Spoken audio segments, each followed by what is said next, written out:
I can't do it. I can't. Oh my god, I can't do it. Listen. I was gonna try to hum Silent Night to cover up Adam not playing it on the harmonica, but him playing a completely different tune, like my brain can handle it. Hey now! This is Venus Sunday. Hey now! Hope you're all doing well. Happy Christmas Eve, everybody. Hope you're all doing well. Today we're joined by my own very special Christmas elf, Adam Friended. What's up, everybody? How you doing? How you doing? Oh God, I've missed all of you so much. How long has it been? Seems like we haven't streamed forever, Sitch. We just didn't stream on Sunday. We streamed last week. Yeah. Well, it's been a long time. I missed you. You missed me, or did you miss the chat? I missed all of you. I missed the chat. Wow. I missed you. So look at this. I'm second fiddle to the chat. Well, no, I missed you more than I missed the chat, obviously. Perfect. Wonderful. Take that, chat. We stream for hours and hours and hours, and I pay 90% of my attention to you. Look, I'm not even sure I spent 10% of my attention to the chat. So. It's so funny. It's so funny when we cover the real grifters, right? Yeah. You can always tell the real grifters because their eyes are like glued to the chat. Oh my God, what's the chat saying? Mm-hmm. How do I pander to the chat? Let me pander. Right. I must grow my audience pandering, right? Yes. So actually, we're gonna watch a video that's all about grifters today. I know. But before we do, you want to talk about Christmas ways to deal with relatives suffering from TDS. Well, look, I thought it was an interesting title, and people seem to be into it. So I was like, okay, well, I better actually come up with some ideas. So I ran over to my favorite chat GPT, and I was like, hey, chat, what are 10 ways to deal with family members who have Trump derangement syndrome? That's the perfect writer way. You come up with your snappy title first, and then you're like, okay, ChatGPT, answer this question for me. Well, look, obviously they gave me 10 ways. We'll go through them. I think some of them are pretty good. We'll evaluate them together, right? I did notice in the very beginning a little hint of the woke ChatGPT, right? The woke algorithm that we're always trying to look for the wokeness in the algorithm, right? Mm-hmm. So I was curious how it would respond to Trump derangement syndrome, right? Right. Come on, ChatGPT is not going to like that. How dare you accuse me of Trump derangement syndrome? So it says, navigating political differences, particularly when emotions run high, can be challenging, especially with family members. Here are 10 constructive ways to handle situations involving Trump derangement syndrome, a term often used to describe intense emotional reactions to Donald Trump, whether positive or negative. Look at that. That's a base definition, okay?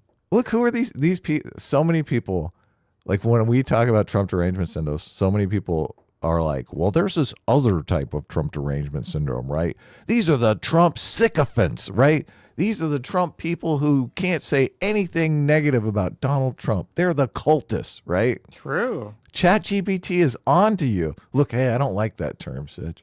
I think Trump derangement syndrome should only focus on the people who lose their minds in a negative way. Yeah. I think the cultists should have their own terms. Oh, okay. Yeah. But anyway, so maybe I should do these backwards. 10. Focus on the bigger picture. Actually, let me start. Number 10, focus on shared values. Redirect conversations to topics where you share common ground like family, hobbies, and community, right? This builds connections and reduces the likelihoods of arguments, right? Wow. So look, you focus on a topic. Wasn't it amazing how Trump won all 7? No, come on. Swing states? No. Oh wait. Listen, this is what Cenk is trying to do. He's trying to build a bridge with the populist right. Okay. Okay. What would be a better one than that? Populist left, the populist right can hold hands and sing "Kumbaya" together. Okay, I did a bad job, but okay. Number 9, set boundaries. Politely but firmly establish limits on political discussion. For example, you could say, I'd prefer to keep politics off the table during family gatherings so we can enjoy each other's company. That's a good answer. That's true. Like, I don't want to talk about this. I don't want to talk about politics at the Christmas table. Okay, we're supposed to be celebrating Jesus being born by giving each other presents. That is horrible, though. So we can enjoy each other's company. That's like saying, look, if you speak your mind, I'm definitely not going to enjoy your fucking company. I mean, that's horrible. That's fair, right? It's true for most people. Right. 7, practice active listening. Oh, this would be good. I should try this. Listen empathetically to the views without immediately reacting. Acknowledging their feelings can often diffuse tension, even if you don't agree. That's actually good advice. That is good advice. Yeah, look, I should try that. Maybe I should, will. Fucker. I mean, let me actively listen here. 6, avoid triggering topics. Identify and steer clear of hot button issues that consistently lead to conflict. Instead, focus on neutral or positive topics of conversations. Okay. Okay. So you could say something like, I'm so glad 2024 was too big to steal, too big to rig. That's what you say, right? You avoid triggering topics. You're like, this election was so much better than 2020 when it was totally robbed from us. Of course. I'm glad ChatGPT used the word trigger, though. That's interesting.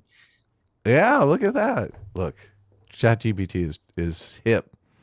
Number 5, stay calm and respectful. True. This is a good one. I should practice this. If discussions become heated, remain calm and avoid personal attacks. Responding with patience can help de-escalate the situation. Look at that. Look, you just got to have that, that zen quality. Yeah. Look, I'm working on that. That is true. These are good advice. Okay, you're getting angry, getting heated. You have all those chemicals, those biochemicals in your brain of rage that's making you hulk out, and take a moment to breathe so the chemicals, chill. Try to gain some free will. Tap into your free will reserves that you've been stocking up on all year. Now, women will be better at this because they deal with it all the time. Joke, just kidding. God. Obviously, just kidding. Jesus. Little She-Hulk reference there. That comes up in this video, dude. Oh, I know. I know. So, number 4, agree to disagree. Accept that you won't change everyone's opinion and be okay with different perspectives. Emphasize that mutual respect is more important than political agreement. Oh, that's like beautiful. Mwah. Perfect. Wonderful. That's the problem, though. Because a lot of times people are like, well, look, if you disagree with me, you want a genocide. Right. So, unfortunately, it's not the best. But let's see here. 4, limit exposure. What? If certain family members continue to provoke conflict, consider limiting your interactions with them to preserve your mental and emotional well-being. Oh, my God. Get out. Flee from the seed. That's so bad. That's one's terrible. Fuck it. Okay. Number 3, use humor. Oh, look. Finally, one I agree with. Lighthearted humor can sometimes ease tension.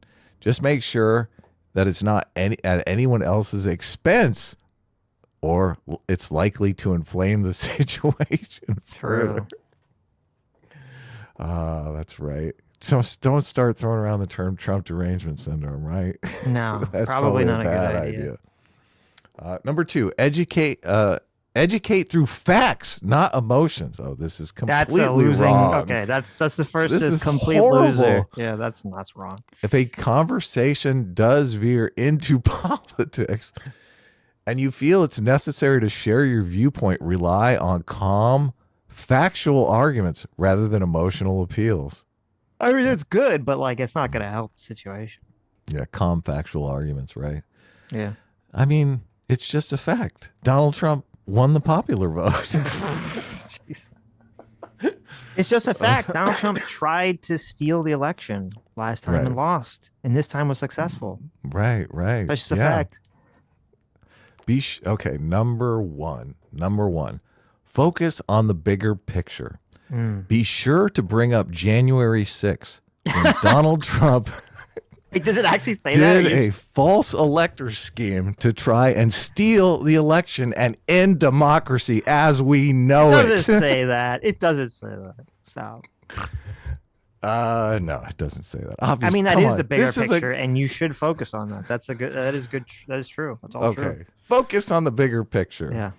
Remind yourself and perhaps them that family bonds are more important than political disagreements. Oh, Maintaining relationships is often worth more than winning an argument. That is a great point.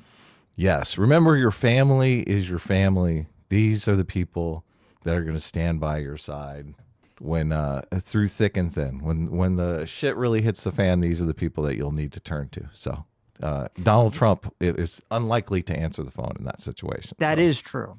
Yeah. And I always liked what Jordan Peterson said about, when there are married couples that would argue with each other. And it's like, okay, remember, you're supposed to like be on this person's team and live with them. Like you don't want to defeat them because either, you don't want to be with a quote, someone that you view as a loser, or you don't want them to just be, bitter towards you until the end of time because you're so concerned with like defeating them in some kind of argument. Yes, of course. So there you go. And I think now we're going to watch a little The Birdman. The Birdman. Did you see any of the back and forth that I had with The Birdman? No, I saw that you put a tweet out. I didn't see that he reacted to it. Yes. Okay. Look, and I did. I think I brought up the screenshots. So we covered The Birdman some time ago, and I don't think he was real happy with that. I don't think he made a public response that I'm aware of. No, he didn't. Okay. But he saw and he was stewing or something. Is that what you're saying? Well, no, I added him on Twitter. I mean, I didn't really go super out of my way. So right. But you saw the tweet. I brought the tweet up. It says, I partially disagree with the Birdman on his woke grifting thesis, but he seems sincere and has an honest vibe. However, hopefully we can get him on the show sometime. So I tweeted at him, and I tagged you on that as well. Yeah. And I think this is a link to his video that we're actually going to cover. Mm-hmm. And I left a comment on his video. I said, do you ever do live streams? We'd love to have you on our channel for a friendly discussion about the topic. We are both nice, open-minded content creators. So his response... Wait, was this on the response on Twitter or to the comment on both? Oh, okay. Yeah, both. So he screenshotted my comment and his response to my comment, and he said, "Critical drinker stalker," quote in quotes, "critical drinker stalker," and then we'd love to have you on our show. Yeah, gargle my nuts. What's it? You're like, you seem like an honest guy. Like, oh, let me be the most bad faith as possible. Well, look, I forgot. I guess maybe critical drinkers. I mean, I think critical drinker stalker is a solid title. Like, I think I called him critical drinker stalker in our last video. Oh, okay. Yeah. I thought he was. So he's saying, look, you called me a critical drinker stalker, and now you're gotcha. saying we'd love to have you on your show. Wait, look, okay, whatever. I think you should never pass up an opportunity to bury the hatchet. Like that rarely happens. So when it does happen, you should take advantage of it. That's just my 2 cents. Obviously, if it's someone who continues to stab you in the back, like maybe don't do it continually. What does Donald Trump say? The fourth time. Forgive. But the fourth time, then you just fucking run them over. Oh, so critical drinker stalker. That's what you titled the stream. Yeah. What's the full title of the stream? Did you look it up? Oh, let me hear. I brought it. Oh, did you? Critical drinker stalker. The Birdman needs anger management classes. Laughing, crying emoji. Okay, look, that is a fucking solid title, man. That's clickbait king right there. He knows the game. This guy knows the game. Come on. You gotta have thick skin. We would not look. We'd be nice if he came on. Obviously, we're not good. We're not the types to like try to dunk on people unless they try to dunk on us. And obviously, Well, I mean, fair. he And seemed like, listen, sometimes we're a little mean in our commentary. I'm not gonna like pretend like we're always angels, but in his videos, he seems like 10 times angrier and more mean than we do, like on average, I'd say. yeah, yeah. You He know, takes it up all the like way. even though he has like kind of a calm voice, it sounds like he's talking through clenched teeth when he's, talking about these issues. Right. So he did respond also to the comment, and he said, "Not interested, but do let me know if any of your wives, sisters, mothers, aunts need a proper dicking down, pencil dick." What a weird comment. Like, that's such, like of all the places to go back, let me know, I'm gonna fuck your family member. It's like, Right. okay. This Well, doesn't weird. look. None of this seems. Well, maybe it is consensual since he's asking, but I mean, There you go. get the fuck off my channel, you clout chasing bozo. Ooh, Wow. yeah. Interesting. So not really a friendly response, right? Yes. I responded, and he probably deleted the comment, so I don't know if you could find my response anyway. But I said, maybe you got the wrong impression when I said we were open minded.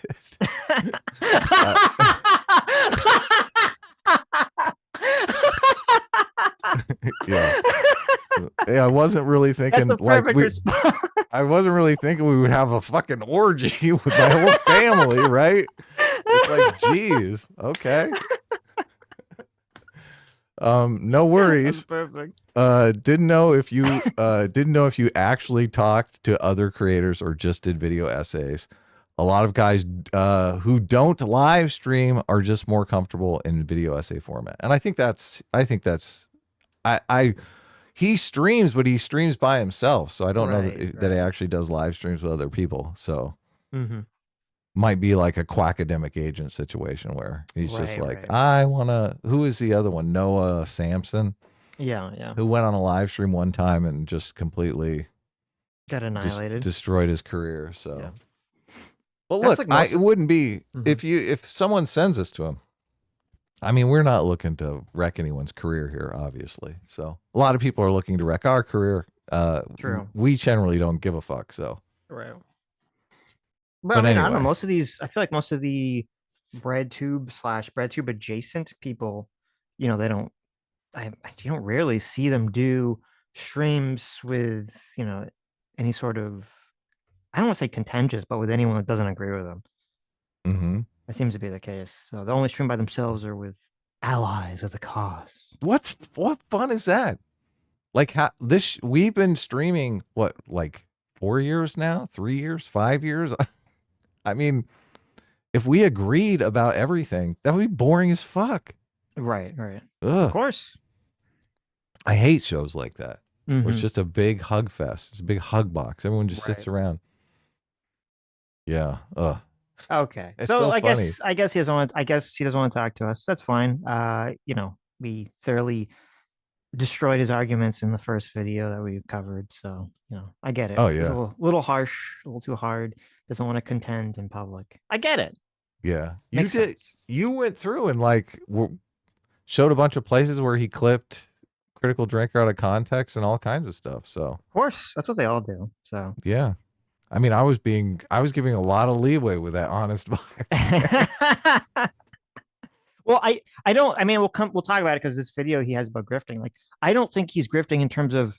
I think he honestly believes what he's saying. I just think he's wildly wrong and massively bad faith, and his bias is so intense that he cannot see reality even remotely clearly. Like he's stuck in a haze on the like a left-wing haze here. So. Yes, I totally agree. I think he is honest. I think he honestly believes what he's saying. I just think it's wrong. It's just incorrect.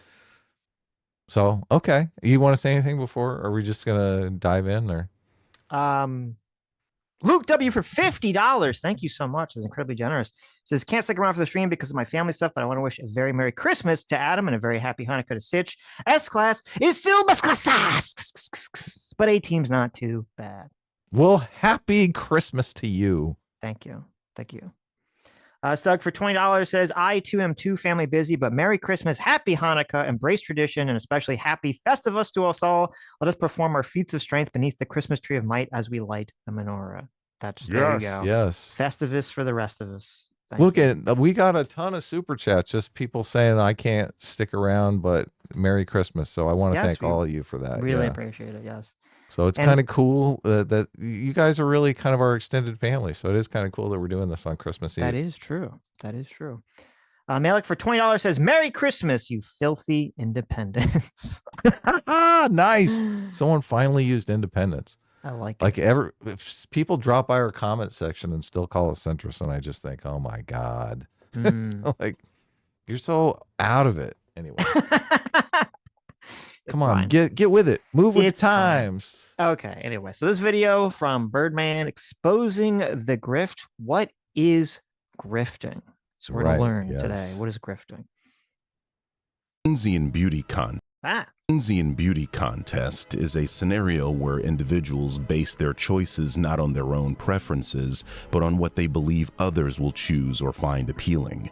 It's so named due to the phenomenon where judges of a beauty contest vote on whether or not the other judges find a contestant beautiful, rather than what they themselves think of a contestant.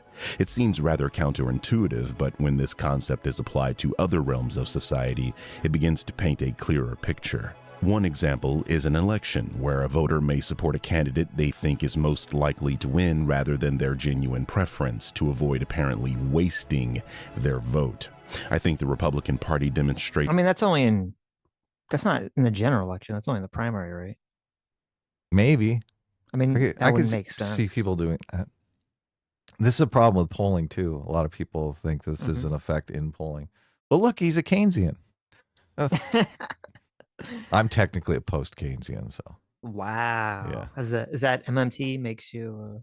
Post-Keynesian is generally MMT, yeah. Gotcha. Yes. You're post-liberal, post-Keynesian? No. No? Okay. I'm post-liberal. Come on. It's funny, that thing I sent you on Francis Fukuyama. He defines liberalism as what all of our audience would define as the Republican... the constitutional Republican. Yeah, well, I mean, that's what liberalism is. Yeah, I know. It's hilarious. and he was even calling out and criticizing neoliberalism. So, yep. Based Francis Fukuyama, as always. Quite well, as back in 2015 when Trump announced his candidacy, the party fought hard against him in the primary, but when it became apparent that he was striking a chord with the public and was likely to win the nomination, everyone fell into place. The Democrats seem to take the opposite approach. That's such a fucking misstatement. Obviously, there were never Trump Republicans that still exist today. What's he talking about? The never Trumpers. Where they seemingly decide. Well, hold on. Let him. You're right. Let him finish. But when it became apparent that he was striking a chord with the public and was likely to win the nomination, everyone fell into place. The Democrats seem to take the opposite approach, where they seemingly decide who they want beforehand and push that candidate regardless if they are popular with the public or not, and this has resulted in them getting beaten in 2016 and 2024.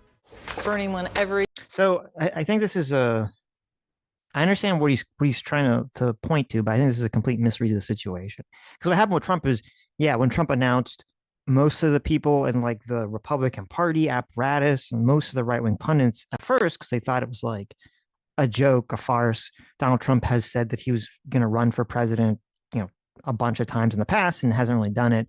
They didn't take him seriously. They thought it was stupid. They were, none of these Republican pundits or, RNC people were populist either. And so they were, they really didn't like Donald Trump at all. And the only thing that really changed it is when he did, as he said, as he became popular and was, won the nomination. And once he wins the nomination, everyone falls in line, obviously. Okay. With Bernie Sanders, but where his analysis here is completely wrong is where he's like, oh, well, the Democrats, they choose first. And he's using this Bernie Sanders 2016 example. And it's like, well, wait a minute. This doesn't make any sense. Bernie Sanders didn't win the nomination. If Bernie Sanders had won the nomination in 2016 or in 2020, then the people would have fallen in line. The Democratic Party would have fallen in line behind him. They weren't going to be like, oh, well, Bernie Sanders won the primary, so we're going to turn away from him and we're just going to help the Republicans win. Like it's kind of like a ridiculous point. Yeah, there were never Trumpers though in the Republican Party that still exist today. You bring up an interesting point because I'd be curious if there were never Bernie bros or never Bernie people on the Democratic side because they thought he was too socialist. There probably would have been some, but I doubt. I doubt they would have been not to the majority. extent. So I don't think they would have been to the extent that there were never Trumpers in the Republican Party. Which I mean, there weren't a lot, but there were some. So right. How about all those Bernie voters that fell in line behind Trump? Yeah. But it's just, I mean, this argument's just about the super delegates where, because, Democrats have this system where they have super delegates who the party, essentially nominates as opposed to the people. And it's like, okay, like if the Republicans had super delegates, they would have not thrown them at Trump. And then if Trump wins anyway, then they would have got behind Trump. Like the party's going to get behind whoever wins, 99.9% of the time. So yeah, because they want to win. Yeah. I think they changed the rules of the super delegates too. Yes, it's in 2018. I guess this is because of all the Bernie stuff. In 2018, the DNC reduced the influence of superdelegates by barring them from voting on the first ballot at the DNC, allowing them to only vote in a contested convention. Yeah, because they kept cheating with the superdelegates during the primary with was it with Bernie or Obama? One of the primaries they kept throwing the superdelegates in to Hillary Clinton, even though like the primary was so far ahead. So she had this huge delegate lead that they kept quoting in the press, which was just mostly superdelegates. So it is kind of a cheating thing to do to make it seem like this person is so far ahead. But I can't remember if it was when she was running against Obama or if she was the interesting thing is, if Birdman had brought this up, because you're right, that the element that is of unfairness with I mean, first of all, you can be against super delegates as a concept, which I'd be fine with. I agree. I don't think they should exist necessarily, but the element, because it kind of plays into what he was talking about, which is they post these articles in the paper that say, oh, Hillary's like, crushing Bernie in the electoral college, not the electoral college, in the delegates because she has X number of delegates. It's like, right. But it's like, well, but those are the super delegates. So that those are all before, anyone's ever voted. And so maybe that would convince people to vote for her anyway, just because they want to be on the winning side of things. Yeah. There you go. That is the Keynesian beauty match. Now with Bernie, I don't think that's what happened. I don't think people did that. I think because remember, all the people that were the Bernie bros were massively complaining because they're like, oh, we have the strategy where Bernie's going to win because, the vote for like the moderate candidates are split between Hillary and Pete Buttigieg. And I forget there's, Elizabeth Warren and there's someone else. Like there's some other candidate that like they were splitting all the votes and like, oh, all the votes are going to get split, but like the Bernie supporters are all unified, so we're going to win. It's like, okay, that's a fine idea, except all those other candidates dropped out. And so obviously the overwhelming support switched to Hillary because those people didn't really like Bernie that much, and Hillary won anyway. And so to me, all this like cope about the super delegates and the stolen, like them stealing from Bernie, like to me, it's all massive cope. It's all insane levels of cope. Those people should have stayed in though. Should have helped Bernie. Because if this isn't like a situation, establishment shills, I feel like it is this kind of somewhat dishonest representation of reality, because they don't say this, but the implication whenever I hear people talk about this is like, oh, Bernie and Hillary were neck and neck, and the only reason that Hillary won is because the Democrats swooped in with the super delegates and handed her the election. It's like, that's not what happened though. I just remember following the primary and them. Like they had 3 states that they did primaries in. So there's like very few delegates out there. And they would do these news reports where they'd be like, Bernie has 15 delegates and Hillary Clinton has 3,040. And you'd be like, what? Right. How's that even possible? Oh, the super delegates all pledged themselves to Hillary Clinton already. Mm-hmm. Look, I exaggerate, obviously, but it was this huge margin. You're thinking, oh, the primary's over. Why am I even voting? Right. Yeah. Actually, wait, I'm sorry. I think I'm talking about 2020, not 2016. 2020 was when it happened with Biden, not with Hillary. Yes. Was when they had the Pete Buttigieg and all those other people dropped out. That was and then they're all like, thing. oh, he's gonna totally win with this like strategy then obviously, you know, they dropped out and it didn't work. So That was the year that Tulsi Gabbard ended Kamala Harris's career. yes. Unfortunately. Well, temporarily. I mean, you could even say that she, you know, helped further her career because then she got chosen. For the yeah, VP she pick. fucked up. She didn't spread the ashes. Don't go. you know you got to spread the ashes There you out? go. Now we look. Now we have to spread the ashes out because she's running for governor of California. Holy Right. shit! Spread those ashes. Right. Single county in West Virginia. Counties. Yes. Every single county went for Bernie, and in Mingo, Hillary came in third place behind somebody named Paul Farrell. I don't even know who that is, okay? Even though Bernie Sanders won all 55 counties. Now, this is true that Bernie did win all the counties in West Virginia. But Hillary won second place. I don't know why they're saying there's one county of like 5,000 people that Hillary got third place. So that seems a little dishonest to me that they like highlight that. It's like, okay, she still won second place though. Mm-hmm. So it's not like she was a nobody here. This is like statistics. This is like there's lies, damn lies, and statistics. So Bernie in West Virginia got 51% and Hillary got 35%. Right. And that other guy got 8.9%. So West Virginia Democratic Party went to the Democratic National Convention and told this lie. 19 votes for the next president of the United States, Hillary Rodham Clinton. Single lone West Virginian did her best to put her little homemade sign within the camera frame so that the American people would know the truth. Politics isn't the only. Listen, we have to give Michael Moore some applause here. He's a fantastic filmmaker. Okay. I'm not up to speed on Michael Moore. This is the Michael Moore movie I haven't seen. So yeah, no, I've listened. Michael Moore, I get annoyed because, you know, once I got out of the sort of left-wing bubble, yeah, and I started looking at his films and I started to do research, and I'm like, oh, he's kind of not being really honest about a lot of, you know, the way that information is presented. So he's I stopped watching manipulating at that you. point. Yeah. But he is a fantastic filmmaker in terms of creating a persuasive narrative. Right. So, Yeah.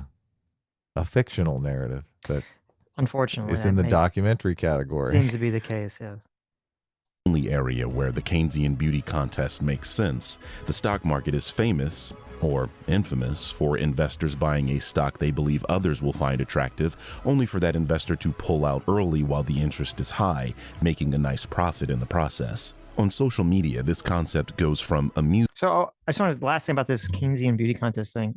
It's weird that he uses the Democrat primary, because it's not really what, like, some people, when it comes to primaries, I guess, he kind of, it's correct to bring it up, but he doesn't bring up the correct point. He brought it up wrongly to do like this Bernie bro kind of nonsense. The point is that there are people that will make the argument in the primaries that say, oh, I want to vote for the more moderate candidate in the primary because I don't think the more extreme candidate can win the general election. Right. And so that would be the example of the Keynesian beauty contest. So you'd have to have some example of someone saying, oh, I you know, even if I personally like Bernie, I'm going to vote for Hillary or Biden instead because I think that they have a better chance of winning the general. So I don't know why he kind of, well, maybe I do know why, because I think I'm assuming he's a big Bernie, you know, far lefty guy, but. That was kind of the rift over Bernie, because a lot of people said, oh, there's no way he can win the general. He's a socialist. Right. It's throwing the election away. We got to go with the tried and true Hillary Clinton. Well, ironically, I think Bernie could have won in 2016 over Trump. He could have easy, yeah. But I think he would have lost in 2020. So, which is kind of, I think there was too big a shift against, you know, socialism and what's perceived as socialism in those 4 years. Right, yeah. Because of all the wokeness from that Trump ignited. Right. So he brings Grums here as an example of this Keynesian beauty contest. I don't really understand the argument with these tweets, and he doesn't really explain it. So, and he doesn't read them, so he doesn't we can just ignore it. We can just ignore it, yeah. Who cares? Using to outright insidious. Media grifters will make video after video on a property before it has even come out in an attempt at catching the wave of hatred before it starts, and often end up being wrong while hilariously changing their tune.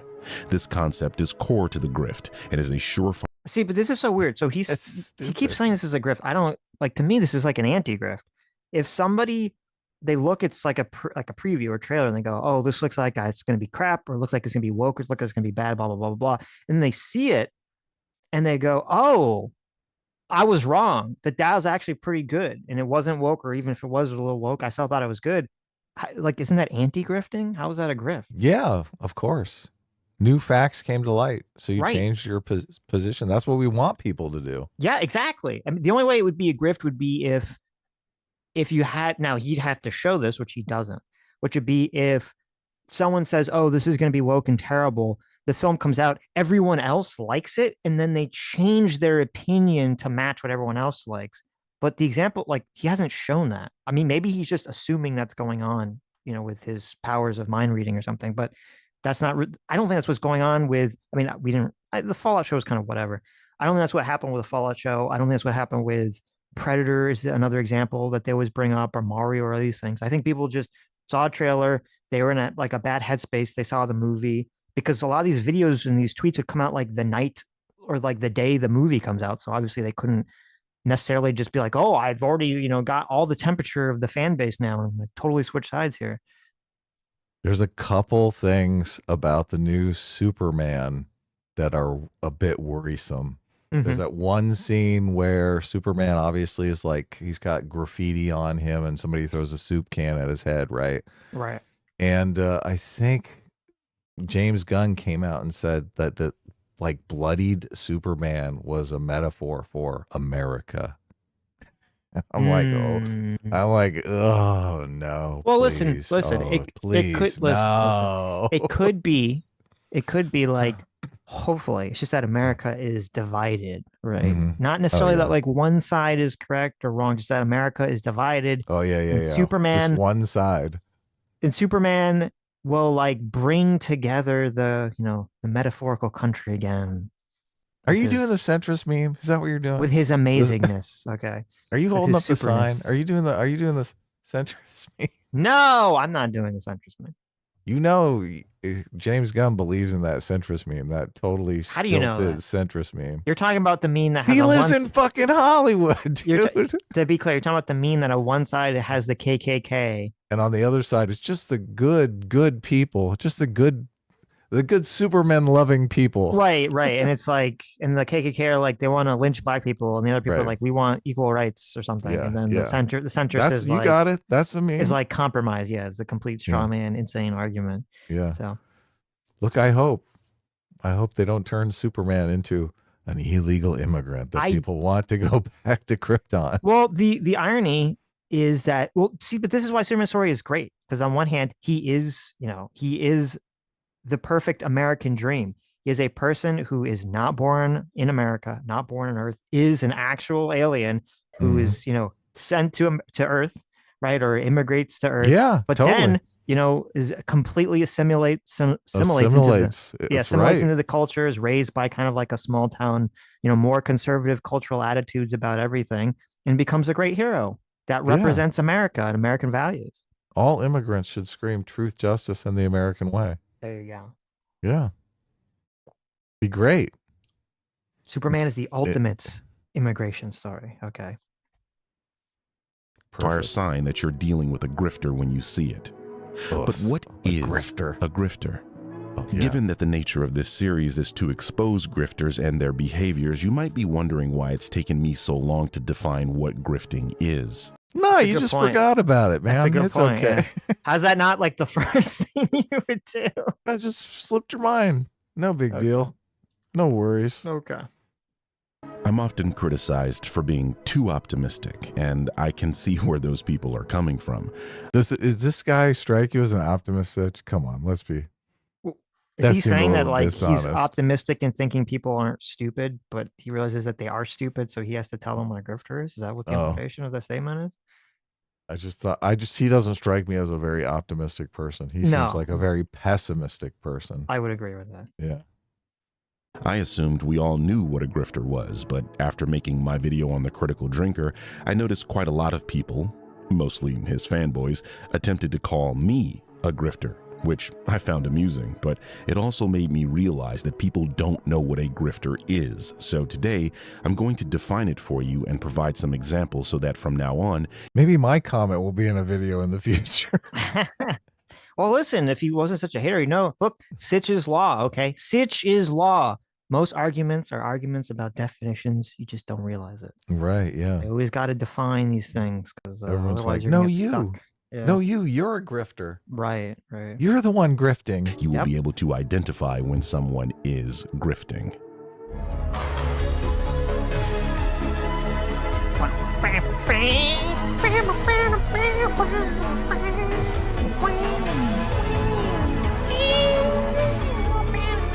Oh my God, are you done with the guitar? I mean, I don't know. I like The this part mouth like guitar. 1980s, you know, vaporware aesthetic. Yeah, this doesn't work in YouTube videos. Come on. You don't like the vaporware? Well, it's like people want to transpose cinematic effects onto YouTube videos, and it's just always laughable. I Oh, mean, I see unless what you're you doing mean. like a short or something like that, Right, obviously. right. That makes sense, right? A movie trailer, Mhm. but whatever. Mm. Get to it already. The term grifter traditionally refers to someone who engages in schemes for financial or material gain, often involving deceit. A famous, non-controversial example would be Charles Ponzi, the originator of the infamous Ponzi scheme, a type of investment fraud where returns are paid to earlier investors using the capital of newer investors rather than legitimate profits. Now, I noticed it says often involving, which means sometimes. Sometimes there isn't any deceit, and you can still be a grifter. Well, maybe the often was not for money. I don't know. It's unclear. Yes. Under this definition, if I tilted my head sideways and squinted my eyes, I can kind of see why. Look at this racist meme. Oh my God. This is. I cannot believe this. What is this meme, Sitch? What is this Oh guy? my God, you're right. You know what? I didn't even think about that. You're right. He's got This Senor Chang here. Yeah. Okay. The Asian guy. Yes, Chinese Squinting, man trying squinting. to read something. Yes, yes. Terrible. Terrible. Why people don't think what Eric July, Yellow Flash, and the Critical Drinker do is grifting. Their audience's defense for them is that they are simply telling everyone their opinions, and opinions can't be grifting, right? Well, when we call these people grifters, it's a shorthand for media grifter, which is a different kind of grifter. A media grifter engages in the dissemination of false or misleading information, not necessarily out of genuine belief, but as a calculated move to attract attention, provoke outrage, and maintain relevance in the media landscape. These people. So before I even comment on this, it's interesting. Did you hear he said when we call someone a media grifter? Okay. Right. So he's already has like this tribal team mindset of like, there's the good commentators and there's the bad ones. You know, there's the grifters and the non-grifters. Now, I'd be Right. curious to ask Birdman here, is there any single media grifter that has an anti-woke perspective or a conservative perspective that he would say is not a grifter? Right. Yeah. Because, doesn't that seem unusual that like, oh, well, all the people that are on the political side that I don't agree with, those are the people that I label as grifters. But everyone else on my side, those are the non-grifters. Yeah, it's like a perfect 1-for-1. Yes. What's going on with that? How does that happen? I mean, look, that's a mighty coincidence, I guess, right? Yeah, you'd have to find someone that you disagree with, but you're like, they're actually honest. They're giving you their real opinions, which we Right. did at the very beginning of the show. We were Right. like, I mean, I think these are his real opinions. I mean, don't know that yeah. I would call it grifting. No. Not by that definition that he used there, obviously. So Right. People have a profit motive. The key element of any grift is financial or personal gain. By selling outrage, these individuals tap into emotional responses to drive engagement, which translates into clicks, subscriptions, and ad revenue.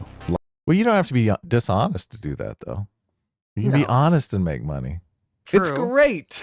But also, again, so his claim here, okay, his claim is that these people are, well, let's go back here. Lying, Let's go to his yes. definition. Yes. Okay, so they're the person, lying.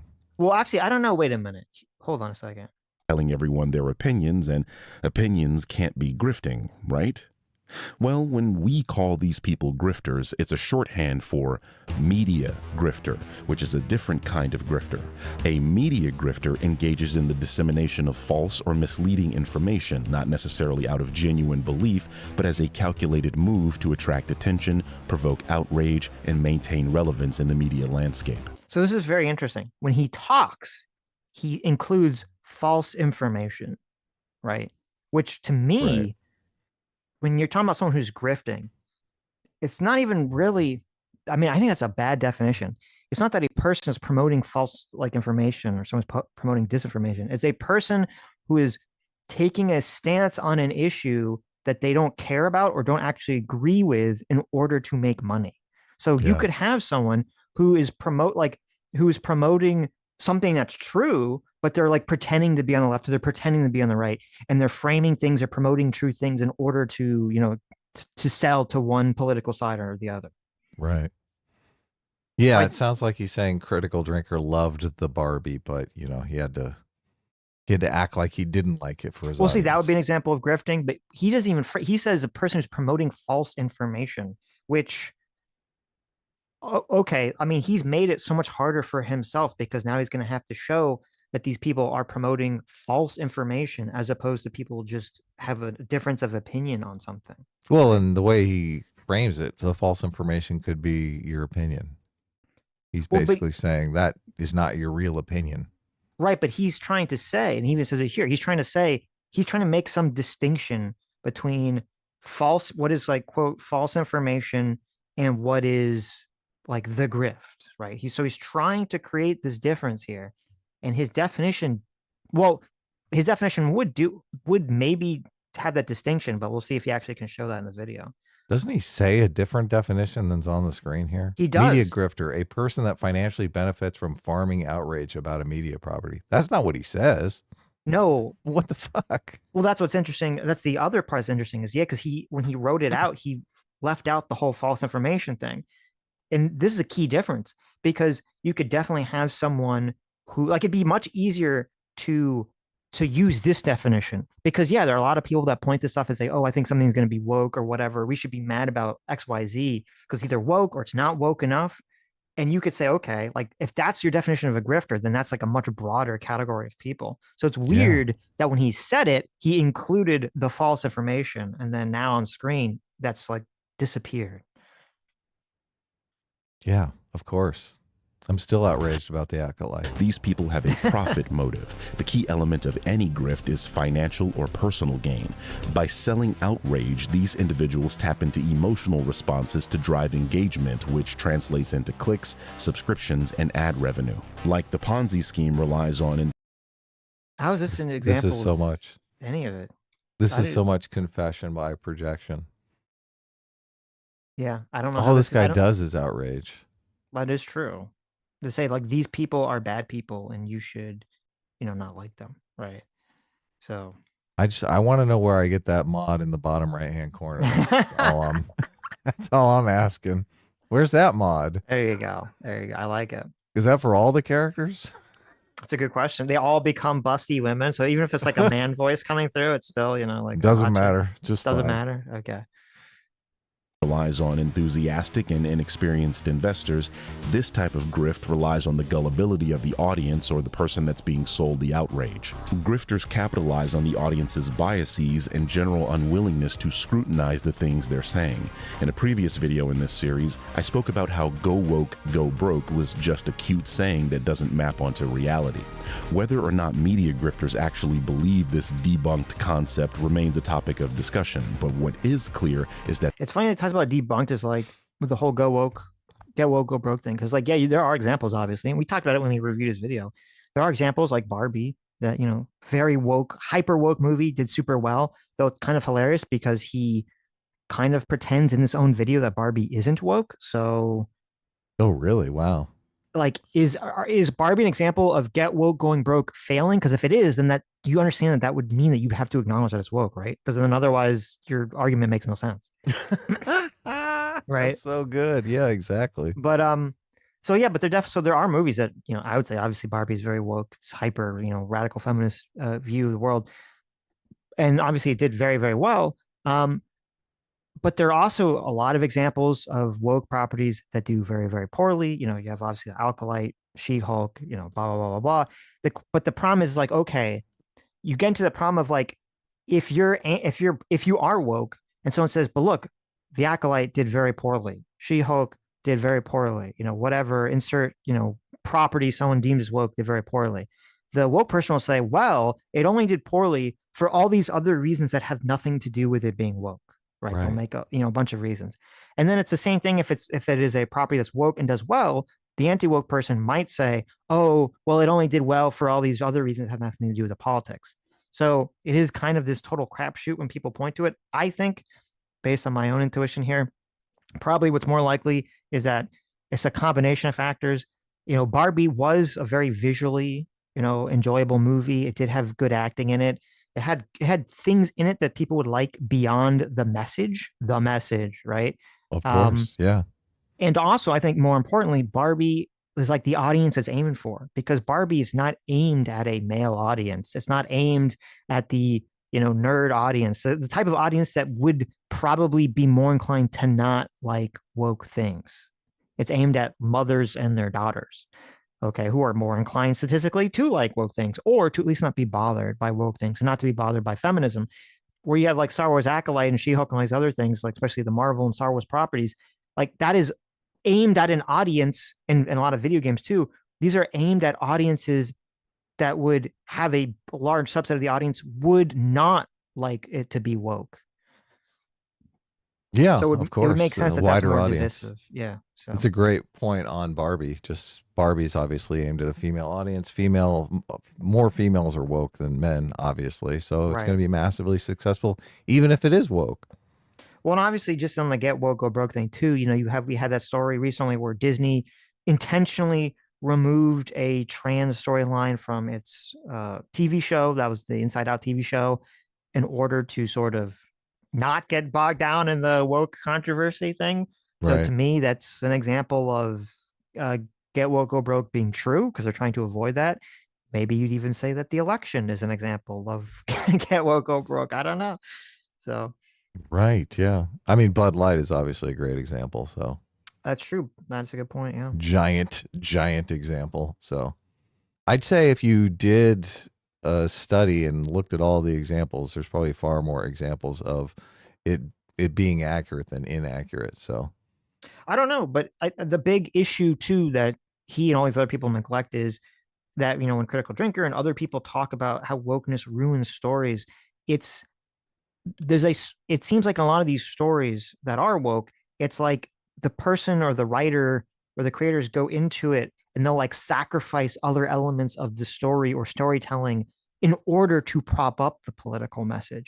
And that is, I think, probably one of the fundamental flaws for why a lot of woke properties and products are bad. Yeah, of course. It stands out. It's preachy. They start hitting you over the head with it. They started pulling that shit in Elysium, and it was, oh God, it was so awful. So completely takes you out of the movie. That their audience actually believes it's real, and that's entirely the problem and why this series exists. Let's pause for a second and talk about another type of grifter, the flat earther. I have another series where I debunk conspiracy theories, and the one topic that seems to come up rather often is the archaic idea that the earth is flat. Obviously, this is not true, and you'd have to be extremely gullible to believe the things flat earthers say. Spoiler alert, shit. I know. So but sad. Therein lies the point. It's the gullibility of the audience that allows a grift to continue. Interestingly, there is a challenge for flat earthers called The Final Experiment that will take place in December of this year. The Final Experiment is a group of science communicators and flat earthers going on an all-expenses-paid trip to Antarctica to observe the behavior of the sun. I reiterate, all expenses paid. That will be important later. The objective of the final experiment is simple. If the Earth is a globe, the sun in Antarctica will never set and will be visible 24 hours a day. If the Earth is flat, you will not be able to see the sun in the sky all of those 24 hours, and if the sun sets, it will prove the Earth is not a sphere. Obviously, we already have proof that the December sun is visible 24 hours a day in Antarctica, but the thing with true believers is that they have to see things for themselves, and the goal of the experiment is to get prominent flat earthers to see that evidence for themselves, hopefully cutting the head off the snake. Now, you would think that an all-expenses What's going on here? The sun is like spinning around. Crazy. paid trip to perform an experiment of this magnitude would be immediately leapt at by these flirts. Finally, they will be able to prove once and for all that the governments of the world are preventing normal people from going to Antarctica and that the Earth is flat, and it will justify everything they've been saying all this time. Right? Well, what happened is that when certain prominent flat earthers were invited on the trip, they turned it down. Again, I remind you that all of their expenses would be paid, so what possible reason would these people turn down what is clearly an opportunity of a lifetime? My point is likely starting to... You can't pay me back for my time, bitch. It's cold. I was thinking, yeah, It's I was very thinking cold. about this. I don't want I'm to go like, there because it's cold. Look, No, I mean, obviously, listen, I it's would say no. it is. I would wager that most of the people that are turning it down, it's that either A, they know that they're gonna be shown to be bullshitted. Oh yeah, that's And they probably don't want to true. get annihilated by their own audiences. It's interesting because he doesn't really talk about this. I think what you're really seeing, because it's like there's a flat earther who I think who he says does go. I don't know about this drama. This does sound fascinating, so I'm kind of curious to look into it. Who did go and said that, look, it shows that the Earth is not flat, and all of his audience is attacking him. And it kind of, to me, shows the interesting prisoner's dilemma of communities and the way that people act. Because if all the flat earth people went and they said, oh, the sun is, still in the sky, so either the earth is round, or they'd have to completely, what I think they'd probably actually do is they'd have to reconfigure their flat earth theories to justify that behavior. But they would. I don't think they'd say the earth is round. Right. Is that it's like they have this prisoner's dilemma thing where they just say, oh, well, if I stay and I don't go, then I can backstab the other prisoner, right? I can get their audience share by saying like, oh, that person's a shill, that person sold out, whatever. And you do see this a lot in politics, and it's kind of the same thing when it comes to, we're talking about with like, if you're a Republican and you're supporting Trump versus not supporting Trump, or if you're a Democrat and you're supporting Biden or Bernie or all these other things, there was this interesting debate that I watched, and maybe we'll watch, that's kind of about like, when you're in politics, do you have to choose a side or can you remain independent? And I think it's this prisoner's dilemma problem is what makes it so that politicians have to choose a side. They have to kind of cultivate a team that has each other's backs to some degree, and that can like throw people out there to sacrifice, on the altar. Yeah, definitely. The question for me though is where the all expenses paid is not a great enticement. If they were offering like $5 million, I mean, obviously that would be difficult to turn down. Well, I mean, if your whole, channel is supposed to be about $5 million. Yeah, but why? I mean, why would you? Yeah, but you're not going to pay for that. Like, why should you pay for that? What do you mean? No, if they were offering $5 million to take you to Antarctica, like I have no desire to go to Antarctica at all, but at some point you're like, okay, I'm going to Antarctica. Right, but you're not a person who believes the Earth is flat and is making content about the Earth being flat. And one of the ways you could actually check that the Earth was not flat would be to go to Antarctica. True, yes. So, and it'd be interesting to see how much money these flat Earth content creators actually make. So yeah, I have no clue, but they're like, bitch, I make $5 million a month off this shit.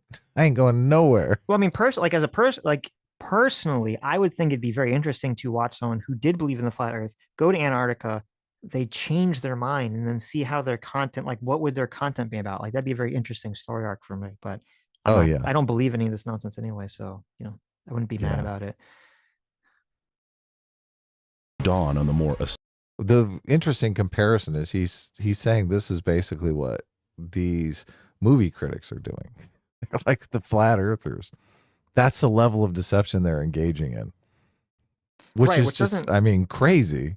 Well, and also it doesn't really make sense because it's like, when you're talking about movies, it's a far more, I mean, subjective. Yeah, exactly. Yeah, I'm not going to say that all critique is subjective because I don't believe that, but it's far more subjective than say something like just going to Antarctica and watching, the direction of the sun, right? Yeah. Astute of you. turning down this opportunity immediately outed them as grifters, or people capitalizing on the gullibility of an audience, as they themselves may not be true believers of the things they're saying and instead are seeking personal and financial gain by telling people the earth is flat. By participating in the experiment, they would prove the earth is a sphere and by extension ruin their ability to grift. Get it? By engaging with the facts, they risk exposing themselves as profiting off of the true believers, thereby losing their stream of revenue. And This is fascinating. Like, none of these people don't believe this shit, right? They can't be true believers. I have no idea. What The a flat Earth, like message boards back in the day, was like the Troll Olympics, where it was people would just say the most outlandish things, and it was like this sort of game of like trying to figure out like who actually believed it and who was just trolling. So I don't know if that sort of continued on into the YouTube space, because obviously this was like years ago. Right, right.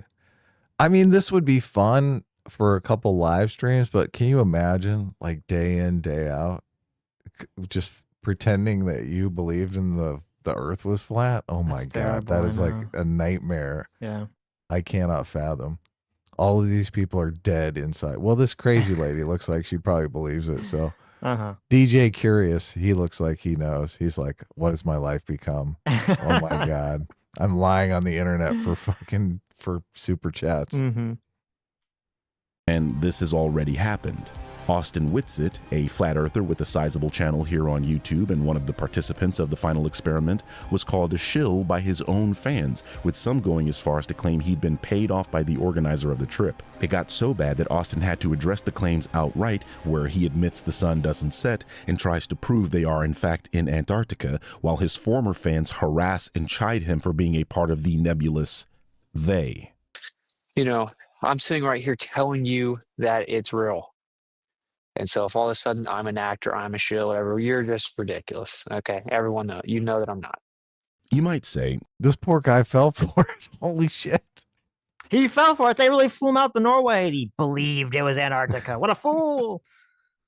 No, I mean, he fell for the flat earth shit. It sounds like he really believed in flat earth. Like, what the, how can you fall for that shit? How do you fall for that? There's just so much evidence. It's overwhelming. I'll tell you what it is. It's actually, I forget who it was. There was one of these conspiracy guys who was like Joe Rogan's friend was talking about it. It's, they get caught up in this worm, like this kind of like hole of, oh, well, if people are lying about so much, then it's easy for them to believe that they're lying about like the earth being round or something, which is retarded, obviously. What is the motivation? I always go back to what the motivation is. You got to figure out what the motivation is. Otherwise, nothing makes sense. So. Yes, that's true. There's no motivation for convincing people that the earth is flat or round when it really is flat. The only motivations I've heard is that there's something special outside of the magic ice wall that the government doesn't want you to know about, or that it has something to do with, like, the religious people say it has something to do with showing that the earth is like different and thus special from other planets which are round, and has that like shows that we're chosen by God or something. Why would anyone want to keep that a secret? Because it's easier to control people because they're satanic forces. I don't know. You could believe whatever nonsense you want. I mean, they should have not put the Bible out then. I mean, that's a good point. Yeah, right. Like they already fucked up. Yeah, that's a good point. It'd be easier way than to do this flat Earth nonsense. Ridiculous. Well, Birdman, flat Earth is obviously not true, to which I would agree. But you see, when I point out that go woke, go broke is also obviously not true. What the fuck? Oh my God. That comparison is just so ridiculous. So ridiculous. The same person that saw through the flat Earth grift might pause. This is likely due to being inundated with this idea from prominent content creators over and over, and in their mind is a truism due to the illusory truth effect taking over. So, as I said, this series exists to scrutinize the things these grifters say, to show you the things they say are not true, and to show the manipulative tactics these people employ in their attempt at maintaining relevance in this space. In their pursuit of farming and harvesting outrage, media grifters latch onto anything they believe will be controversial to the public. Whether that's a game or a movie being so-called woke, a media property adapting something with source material and that material is being changed in some way, or just if a woman or a black person is in a prominent role. The strategy is simple. So it's just really annoying because this guy, he presents himself like, listen, I'm this big brain, scientifically oriented person. I'm just going to give you like just the facts. We're going to talk about, biases that people have and the way that your like brain plays tricks on you and all these psychological tricks and biases and blah, blah, blah, blah, blah, blah, blah. All these things. I'm like, okay, that's all great. But then he does none of it at all. He doesn't have any proof for literally anything he's talking about and just falls prey to every single psychological trap he criticizes other people for falling prey to. Preach, brother. Like this illusory truth thing they talk about, that just means like if you just keep hearing something again and again repeated, that you start to believe it's true. And he literally repeats the mantra here, zero evidence free. He repeats the mantra here, okay? The illusory truth mantra that the people on the left complain about people in the center or the right about. Called woke, a media property adapting something with source material and that material is being changed in some way, or just if a woman or a black person is in a prominent role. See, that's it. That's the illusory truth right there. They just repeat the mantra. You're just racist. You're just sexist. If there's a black person or a woman in the role, you don't like it. You call it woke. You're a bigot. You're a bigot. You're a bigot. Right. Yeah. They don't address any of the arguments made. No. I mean, it's like, and even it's so ridiculous too, because he even had this, I'll go back a second. Look, he's got Assassin's Creed Shadows here. Okay. This was the game that, I remember. You have Assassin's Creed, which is this game that's about like historical locations and historical people in those locations doing, historical events, doing historical things. And it's like, okay, so the series had like a guy, I guess he was in like, ancient Turkey and he was like Turkish or whatever. He was some kind of Middle Eastern guy. Then you have, Ezio in Italy, who's Italian. You have like the half Native American guy in Native America, blah, blah, all these things. Like they're all like people that are indigenous to the region. And then finally they're like, oh, we're going to do the Japanese game. People are like, oh, nice. It's going to be like about Japan. It's like, well, no, it's going to be about like this black guy in Japan. And people are like, that seems a little weird. That seems like, considering the trend, like this game, these games have gone, that seems a little strange, right? That you're going to, for some reason, when you have your historical game that's supposed to be about the region and its people and the culture, that you're going to like insert a black guy into it and make them the protagonist. It's kind of like if it was a white person that did this too, all the woke people would lose their mind and they talk about how fucking racist it is. But for some reason, if it's a black person instead of a white person, they're like, oh, it's totally fine then. It's totally fine. Yeah. Because it's got the shield, the marginalized shield. And by the way, Japanese people didn't like this either. They didn't like it either. Not. So. But they're white passing now, so. I guess. The strategy is simple. Make a video or Twitter post about a media property that hasn't been released to the public, complain about it by featuring the hot talking points of the day, which these days tends to be how woke something is, possibly predict it'll fail, rake in the engagement. When that media property releases, two things can happen. One, if the general audience dislikes that media property, make a video or a post gloating that you were right about it sucking, and therefore any media properties that even superficially resemble this one are also shit and will fail, so people should trust your expertise on this subject. Or two, the general audience likes that media property. When this happens, two more things can happen. A, you can ignore that the general audience likes the thing and continue to push the rhetoric while teaching your audience to call the general audience sheep and NPCs that like slop. So does this movie answer the question, did Gladiator need a sequel? It does answer it, and the answer is no. But was I entertained? Yeah, like if I'm giving the Commodus thumb there, I'd give the movie a thumbs up. I had myself an enjoyable time, no alcohol required. But I'll give the CGI sharks this. They did just as good of an acting job as the overrated, overcast Pedro Pascal. You know, the guy who called half the country Confederates and those bad guys from World War II, and for his efforts, he gets cast in absolutely everything, which will, I think, eventually lead to a soft reboot of Being John Malkovich. Or B, you can lean in. It is weird that Pedro Pascal is able to be just so blatantly, insanely one-sidedly partisan in his politics. And it's like totally fine. Gets a million acting jobs. No one cares. But you have what's her face, the girl from the Star Wars show, Gina Carano, who was saying things that I don't think were anywhere near as incendiary as Pedro Pascal was saying. Right. And she gets fired, she gets attacked, blah blah blah blah blah. And it's just, I mean, this seems to be kind of a repeated pattern for anyone who's pushing against sort of anything on the left or anything woke in terms of being a celebrity. They can get in a lot of trouble with this stuff. Yeah, some people call that unfair. Some people think that's very unfair. Yeah, some people do think that's unfair. None of this has anything. He's not even really talking about the quality of the movie. Like, obviously, there are movies that I think are quality movies at the audience hands, and there are movies that are terrible that the audience loves. So he's just going by audience popularity, which is, it's weird. So, well, I mean, nothing he's saying, he keeps saying things and then showing clips that don't actually show what he's saying. So, like, for example, we go back here, okay, and he's like, this is what a grift is, okay? Happens. Also shit. A grift is a person who says all these properties are bad, right? Because they perceive them as being woke before they get released. And if they do poorly, then they say, oh, okay, well, we were right. It did poorly. But then if it does well, they say, oh, well, you only like it because, you were a sheep, right?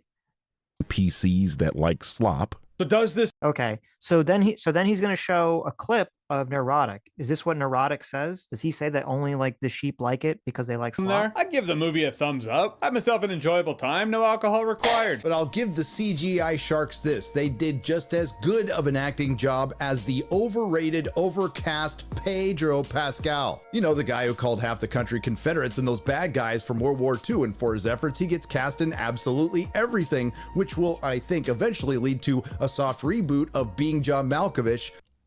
So that has nothing to do with what, again, he's supposed to show a clip of someone saying, oh, only the NPCs like this. And he doesn't. He shows a clip of someone saying the acting was as good as Pedro Pascal, who I don't like for political reasons. Yeah, it's completely disconnected from his argument. Yes. It's so weird. He has like this very disjointed, schizophrenic almost way of sort of presenting clips or pictures or arguments that don't have anything to do with this, with backing up the claim he's trying to make. Like, right, his audience just falls for this grift. It does. Well, there you go. Like he could have made. I can help Birdman out here for a second. Okay, he could have made an argument that was different, where he could have said, "Look, I don't like these people because they complain about political things being shoehorned into movies." And yet in their reviews, they're shoehorning in political things that aren't related.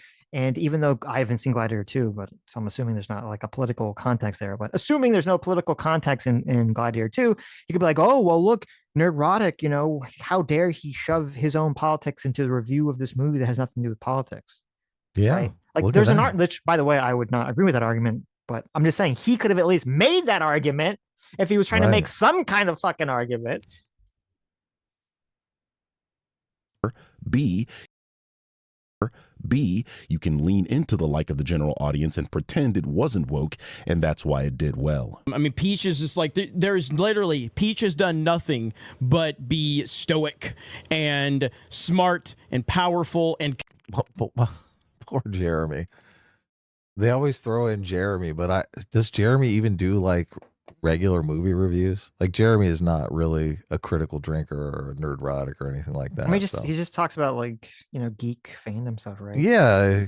It's so weird. Everyone always goes after Jeremy. So commanding, and Mario is bumbling, stumbling idiot. Look, like right there, she just has this confidence. She's just standing there with all this confidence. What's going on, everybody? I just watched the Super Mario movie, and this is just gonna be a quick review of my thoughts on the film. I loved it. Peach is not a girl boss, although under the current Hollywood template, I understand why some people are very sensitive to some of the lines in the movie or the approach, but Mario is very much a hero in the movie. Princess Peach she is kind of like badass and everything, but we've seen her be badass before. Seems like. So why would he even say this if he's grifting? Like, why would he? So the argument that Birdman wants, it's kind of interesting. He's very bad at, Birdman's very bad at this. Okay. The argument he wants to make is to say, look, Jeremy and these other people are grifters when the movie comes out and it does very well, that their audience likes it, they can't come out and say the movie's woke because their audience, audience will disagree with them. Right? That's what he's trying to say. Okay. So he's not really clearly articulating that point, number one. But then number two, if he even wants to make that argument, he would have to show that like how much time has elapsed between the movie being out, getting positive reviews from Jeremy's fan base, and then Jeremy seeing the movie and then changing his opinion. Which, I mean, by the way, you still have to do mind reading, but at least there you could kind of string together some narrative that you could say this. For all I know, the movie came, because he doesn't show, I don't know what date this is. This could be the day the movie came out. He saw it opening day, in which case, obviously it's not fucking grift. He just said, oh, I was wrong. I saw the trailer and thought one thing. I saw the movie and I changed my mind. It actually, I don't think it was woke. I thought it was pretty good. Yeah. Which, by the way, is anti-grifting, because that's just someone being honest with themselves and their opinion changing, which Birdman and other people should commend, but they don't, because he is so hyper sucked into the tribal left-right fight here that like his entire worldview, his entire frame, the lens of everything he sees people in is so negative that everything has to his brain automatically sees everything they do as dishonest and grifting. And this was so funny. He's like talking about all these psychological traps and all these tricks and all this other stuff, when in reality, everything he's doing is just post hoc, reasoning. Or post hoc rationalizing. He's just said, these people are grifters. I've decided they're grifters based on my intuitions about them, or because I don't like them politically. And so I'm going to force all information to make them dishonest grifters. Yeah. We covered the Peach thing, the Mario movie. And I mean, there was plenty of room in there to say that it was woke. So it's kind of interesting that Jeremy came out and said this. Oh, I loved it. But anyway, yeah, completely dishonest. I'll be right back. Like you should stop making that type of content before a movie comes out, right, Jeremy? It's always a fucking Jeremy, isn't it? Anyway. Now, I've spoken about the critical drinker at length, so forgive this repass, but he's just so rich with examples of the behaviors I'm talking about that I can't resist. Famously, before the Barbie movie came out, media grifters assumed their audiences wanted to hear that this movie would fail because it was obviously woke. So they made video after video and social media post after social media post describing how this movie would go broke because it had gone woke. Then the movie comes out and suddenly these... So this is a very curious claim. Okay. I missed this the first time I heard the video. He says all these people were going around to their audience saying, oh, Barbie was going to do really poorly. It's going to fail because it was woke, blah, blah, blah, blah, blah. And they all talked about this. Now, if you notice, he doesn't show you an example of that. Isn't that interesting? He showed us an example of Jeremy complaining about the Mario trailer. He doesn't show us an example of someone complaining about Barbie being hyper woke before the movie came out. Now, I think the reason for that is because that's a complete fucking lie. And that's not actually true. Because I don't remember, personally, I don't remember people going around saying, oh my God, Barbie's going to be this hyper woke movie and it's going to do so poorly, blah, blah, blah, before the movie even came out. In fact, I remember the exact fucking opposite, that most people saw the trailer, the original trailer, because there was a later trailer that some people did see and they said it was woke. But the first trailer, that when it came out, people said, oh, this just looks like kind of like a fun, whimsical Barbie movie. People didn't really see any political context ever.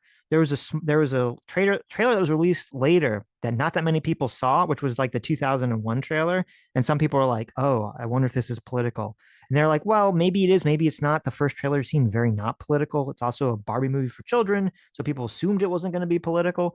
So that's why Critical Drinker and many other people, when they saw it, were completely shocked and caught off guard that this movie was as hyper woke political as it was. They didn't put the patriarchy in the trailer? Yeah, they didn't. They did not. And Critical Drinker made a whole video about that. Like, well, that's not how the movie was presented. And he's completely correct. And that was our impression. That was most people I know's impression, was that when they went to see the movie, they're like, well, I mean, after people start talking about it, they're like, holy shit. But when the movie came out, I mean, I remember you and me personally, when the movie came out, we did not think it was going to be political at all. And we only were like, oh, it's political, because everyone started talking about it being political once they saw it. Right. Yeah. There's plenty of politically cringe moments in it. So Right, but I mean, it's Yes.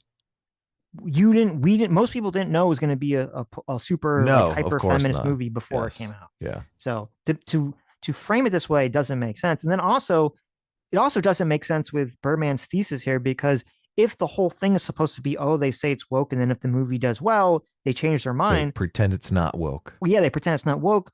Why didn't they do that with Barbie? If like that's the grift, right? Why didn't they pretend Barbie wasn't woke? Do you know the Bechdel test? Yes. Like the feminist Bechdel test, where they test the test is to find out if a movie is negative against women by how many conversations women have. We need a test like that for wokeness, just a test so you can go through and figure out like if it has these sort of features, it's woke. Well, hold on. Let me correct you, Adam. Okay. Mhm. The Bechdel test is there two female characters that can have a conversation, a movie about something that's not about a male? Yes, but it's got to be more. It's got to be like 5 times or something like that. Right, It's right, got to be more than once. right. So, but yes, there would be. I mean, I would just off the top of my head, I would think openly disparaging men as a category. Like that would be one data point, right? And then you could add them up, right? You just say, oh, look, this movie has plenty of scenes where they openly disparage men, right? Right. That's all over this movie. We should do that. We should. It'd be We nice. call it the Sitch and Adam test. There you go. Who's this Bechdel chick anyway? Who gives a fuck?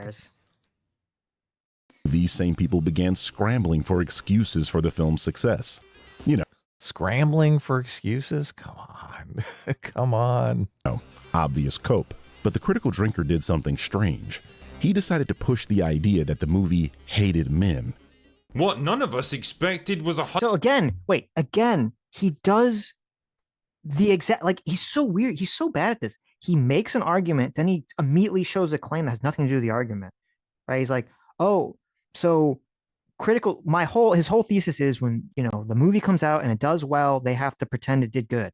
But They then, backpedaled, yeah. but then he has an example of critical drinker doing the literal opposite. He saying, doubles oh down. no, like the movie hates men. It's like, well, okay, well that means it's woke, and therefore that goes against your entire thesis about them grifting and trying to, go where the audience is going.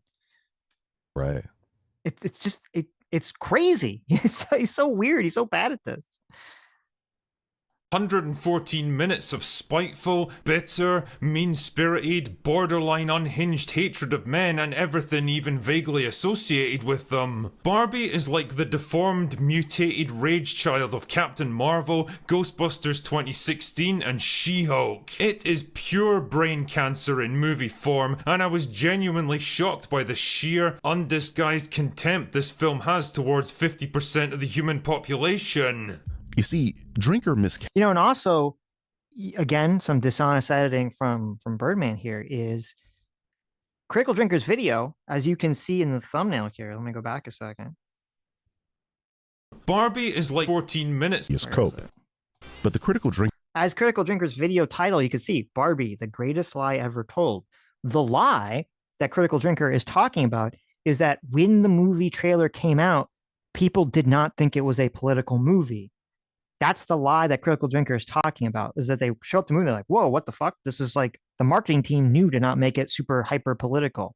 That's the lie he's talking about. But if Birdman showed that part of the video, it would show that his earlier statement about people grifting and saying that Barbie was going to suck before it came out was completely untrue. Right. The grifters are the advertising team. Yes. Tricking little mom and her daughter into the movie theater to see a movie about Barbie, and really they're going to give a message about the patriarchy. Right. Can you imagine a mom wanting to take her daughter to learn about well, maybe in Southern California. Yeah. Let's go learn about the patriarchy in the Barbie movie. I mean, this was part of the conversation we had I think with Doomer. I don't remember if we had this conversation with Doug, was about like people should have known it would be political because of the writers of the movie were very political. People don't know that shit. I know, and I was like, what? Nobody, I didn't know who the fuck wrote this movie, until I saw knows it. that shit. Yeah, right. So obviously that was a big part of the conversation, was whether people knew it was going to be political going into it or not. And okay, and so now he's saying that he said Critical Drinker lied by saying the movie hates men, right? That's what he said. That's what Birdman said, that Critical Drinker lied. So I assume that means, right, that Birdman's going to somehow show that that's a lie, right? Of course not. Oh, okay. Can you imagine if you had a woman in the Ryan Gosling role and people not saying, oh my God, this movie hates women? Like, he's basically a slave. Yes. Only if the story was very explicitly shot so that, that Ken was the oppressed person, and was 100% justified in doing the revolution thing that he does in the story. Right. That's the only way that it could be framed. Here, undisguised contempt this film has towards 50% of the human population. You see, Drinker miscalculated something. He seems to have assumed the onslaught of pre-release hatred would cause his and other audiences that consume grifter content to not go out and actually see the movie, which, unfortunately for him, many people actually did. His review comes across as a person that not only didn't see the film, but also one who is simply repeating some of the pre-release talking points that were dispelled by the film itself. You see, like all... Okay. This is batshit crazy to me. This is like, I don't know if, okay, I'm going to take back what I said in the beginning. I said I thought Birdman honestly believed this stuff and was just hyper biased. I think I'm taking it back. I'm taking it back. I think he's 1000% lying, because what his framing of this makes no fucking sense. Okay. Mm-hmm. He's like, again, so his thesis statement is they have to say the movie's woke in the beginning, and then they have to come up with then they have to change their mind or something, whatever, after if the it fact. does, Right. well, right. If And it then does he's like, badly, then they just lean into it. Right. And then he says, oh, well, Critical Drinker, from his review, it seems like he didn't even see the movie at all and was just talking about the pre-movie, movie bad points. And I'm like, wait a minute. You're either lying or literally fucking retarded, because Critical Drinker's video is all about how he didn't think it was going to be woke before he went into the fucking movie, and then saw it and went, holy shit, what the fuck is this? So this is completely the exact opposite of what the fuck Birdman is saying here. Like, this is ridiculous. Critical Drinker got the rug pull. This has to be dishonest. Like, this makes no fucking, the way he's framing this makes absolutely no fucking sense. I can't imagine that all the mom-daughter combos that went and saw Barbie are Critical Drinker fans or watchers. Like, right.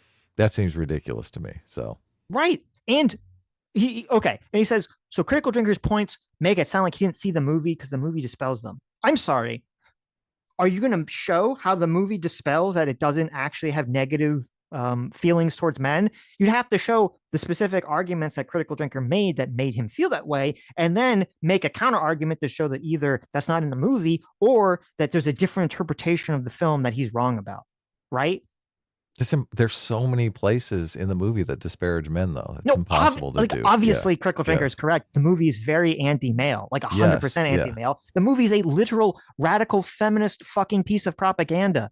The Barbie or America Ferrera has to use a truth to power feminist speech to unbrainwash women from the fucking patriarchy. If you say that the Barbie movie is not political, you are fucking retarded or lying. Okay? There's no other way to get around it. It's so massively in your face political. Yeah. Big time. All media grifters, he created a problem and tried to sell you the solution, only it backfired this time because the film was a massive success, and anyone who has actually seen the film can attest that his talking points are extreme exaggerations that border on misinformation. But this is the case with all. Can we get an example of that? Oh, no, okay. Of course not. Just moving on. Media grifters. They wield mis and disinformation like a superpower, galvanizing a volatile audience that then spread their rhetoric like a weird social virus for which I'm attempting to provide a vaccine. Not according to this guy. He's just here saving the world. Sitch. Oh my God. That's all it is right The here. Fucking Operation Warp Oh my Speed God. right here. Oh, I have to save reality from the critical drinker videos and the Greeks and gamers videos. Oh my God, I'm such a hero. He's like fucking Spider-Man, you know, on the crowd of people after he saves the train from derailing. Give me a This break. movie is not woke. They're lying to you. They're lying to you about the Barbie movie, and in fact, did not hate men and was not woke. Though I am a few things: a video essayist, a debunker, a fact checker, a sit-down comedian. For 7 years. Okay, you know what? I take it all back. Obviously, this is all one giant comedic, you know, routine, and I just didn't understand it until just now. Yeah, a sit-down comedian. I've called out CinemaSins for lying, manipulating footage, and just flat out being wrong about some of the things they say. And that Ironic considering the massive dishonesty he's been doing in this video, but okay. that same time frame, I've made arguments for positions that were relatively unpopular or outright against the consensus. For example, I have videos explaining that the hatred for Resident Evil 3 is misguided, that Thanos is a better villain than Heath Ledger's Joker, that Phase 4 of the MCU is not that bad, and that the first Venom movie is kind of one of the worst comic book films of all time. Get the fuck out of here, dude. That movie's fucking trash, okay? If you actually sit down, rewatch the movie, and think about what's going on, it's bad every way you look at it. The only thing that slightly redeems the movie is Tom Hardy's performance, which I admit it can be funny, but that's not what makes a movie good. Just because something makes you laugh a few times, that doesn't mean the fucking movie's good. That's not how that works. But I've said enough about Venom. Fuck that movie. My point is, I've never... Okay, listen, I don't know what community that he's talking about. I thought the Venom movies were like widely regarded as not good movies. Right. Like everyone. Well, nothing. He didn't have any substance to that critique at all. He just said, No, it's but trash because I say it's trash. Right. Well, he's just trying to use this as an example of like, look, this is how you can see that I'm not biased, is because I'm willing to buck, you know, go against the grain, buck the trend here. And I'm like, is it really that controversial to say the Venom movies weren't good? I thought that was the consensus. No, not at all. That the Venom movies were not that good. I don't know. It's weird. And Well, then, I don't know if they're hated, but it's kind of like a meh, right? yeah, I don't know. Yeah, I don't know if they're hated. Like I only saw the first one. I think I saw parts of the second one. I didn't hate it. I was just kind of like, whatever. Yeah. Like I'll never watch this again. I don't really care about it. But then, you know, it's funny because his other examples are like, I think Thanos is better than Heath Ledger's Joker. And I'm like, okay, is that super controversial take? I mean, Doesn't seem very controversial. Yeah, like you and I haven't watched this video, so I don't know what the argument is. You can make the argument that he functions better. The only part I would like just completely disagree with you is if you said that I forget the actor's name, even though he's very good as Thanos, was not like Heath Ledger's performance as the Joker was fantastic. Now, if he said Jared Leto's Joker was better That than would see Thanos, now. Okay, then I'll say, okay, listen. be- Then he is swinging for the fences. Okay, if he's gonna say that, to say Jared Leto's Joker is better, right? Then he's really. Then I'm like, saying okay, something. listen. But then it's just funny because he talks about the all his positions so far, at least in terms of the videos that I've seen, where he talks about anything remotely political, they're all like standard bread tube adjacent views of everything. Right. And so, yeah. you know, when if he's talking here about like, oh, listen, I'm not biased, I can buck the trend or whatever, it's like, really? Okay. Can you take a fucking position on any of these people that is not the bread tube aligned position on anything? Yeah, or just talk about movies outside of the political frame, right? Right. Conflict, storytelling, that kind of stuff. Right. When his entire worldview about attacking people in the quote grifting space seems to be based entirely on their politics. Right. You know, is there an example of some, you know, left-wing political YouTuber who you're saying, oh, look, this person's a grifter, and I can give you an example of how they're grifting on media criticism or something, right? Right. How's he not just grifting off of the woke side? That's what it seems like to me. Yeah. I've been afraid of standing up to the popularly held belief, and that's precisely what makes me the anti-grifter. I'm not here to tell you what you want to hear. So you see, the attempts at calling me a grifter are not only unfounded, they're just another form of anti-intellectualism. Expertise. Oh my God. Anti-intellectualism. This guy is such an intellectual. Yeah, look at that. The pretentiousness. I know, it's so pretentious. It's off the charts. It's insane. And there's nothing like yeah, depends on what your space is, because there definitely are spaces of the internet where you will be outside of the norm if you take the woke position. But there's lots of space in the internet and more spaces in real life where you're definitely going to be completely comfortably within the norm by taking the woke position and criticizing anti-woke people. And Definitely. so it just seems insane to me that he's like, oh, the fact that I'm, capable of calling out anti-woke people, that shows you how like much integrity I have. I'm like, are you insane? What the fuck are you talking about? That doesn't even make sense. Under his own worldview is that get woke, go broke doesn't even make sense or work. And yet he thinks he's some kind of magic outlier for just saying, well, I'm telling you, what everyone else believes is to be true. Yeah. Very funny. Is under attack in modern society. We live in a time where the intelligent are called arrogant and the anti-intellectuals have giant platforms with which they get to spread the idiocracy. If you are a fact checker in 2024, you get... So you can see where this guy is very, very not politically biased whatsoever, right? Yeah, he's like, Joe Rogan is the idiocracy. So. I know, it's funny. I mean, Joe Rogan keeps up with a lot of really smart people. Like he usually reads their books and stuff like that. So, but he probably doesn't watch much of Joe Rogan. I don't watch much of Joe Rogan, but if Joe Rogan has someone on that I'm interested in, I definitely watch him, right? Get labeled jealous, a hater, fake news, a shill, and a host of other unsavory acts. God, all these people are really getting under your skin, dude. I know. Stop reading your comments. He's very mad about all this Jeez. Adjectives. This is because people are not actually interested in the truth. They care more about some figurehead repeating what they already want to believe. And grifters... Ironic. Yeah, very ironic. And grifters are happy to do that for them. This is why the president-elect proudly stated Haitian immigrants were eating the dogs, the people that came in. They're eating the cats. They're eating the pets of the people that live there. Even though that... Oh, it's beautiful music. Terrible. I just think of all the memes because it was like a super fun meme fest after that. So that was demonstrably false and had literally zero evidence backing it up. His audience wanted to believe that, so he sold it to them. To this day, you will find... I don't even know if I would even say... It's not a question of his audience wanting to believe. It's a question of... He believed it. Of like using the sort of the otherizing or using kind of the friend enemy distinction to try to say, this is why you need to elect me. Cause there's this enemy that's coming after you. They're coming after your pets, right? They're going to eat your pets. There's this enemy that you have to be afraid of. So, you better elect me. Right. You don't think he believed it? You think someone stepped in and said, sir, Mr. Trump, I don't think he gives a fuck. They're not actually eating the pets. Yeah, exactly. I don't think he gives a shit. Some lunatic spouting this conspiracy theory as if it were true, and that's because it's not facts that matter anymore. And this is how these grifters thrive. Another telltale sign of a grifter is a person that has ingrained themselves into a community and portrays themselves as an authority on the topic, but clearly has no knowledge of that topic. A famous example is the grifter Eric July, aka Young Rippa 59, a YouTuber that has positioned himself as an authority on comic books.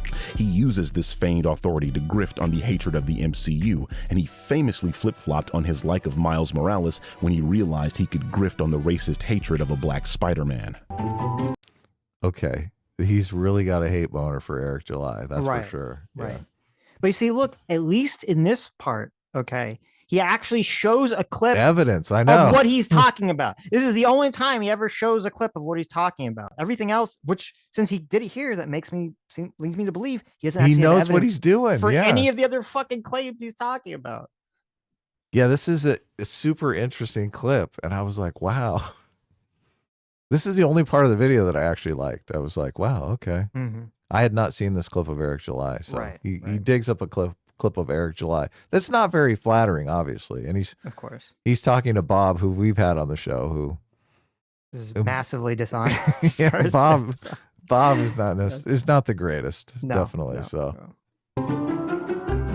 Eric July enters the name Scam Lee. What's I don't know what he Earns means the by name. that. Oh, earns the name. Yeah. I can read. I swear.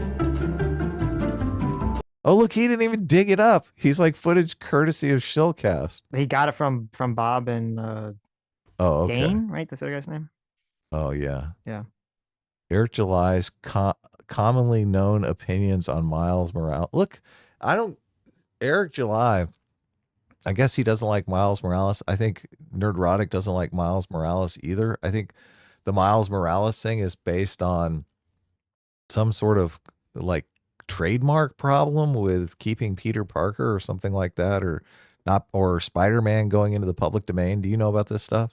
That's what what's his face? He was on our stream telling us about this. Yeah. So it's like it's a fucking legal shit, right? They're trying to come up with a new character that they can still maintain trademark over. So they're trying to make everyone fall in love with Miles Morales, and they can Spider-Man. Ethan can Van enter the public domain. Ethan Van Sciver was telling us about this, right? Yeah.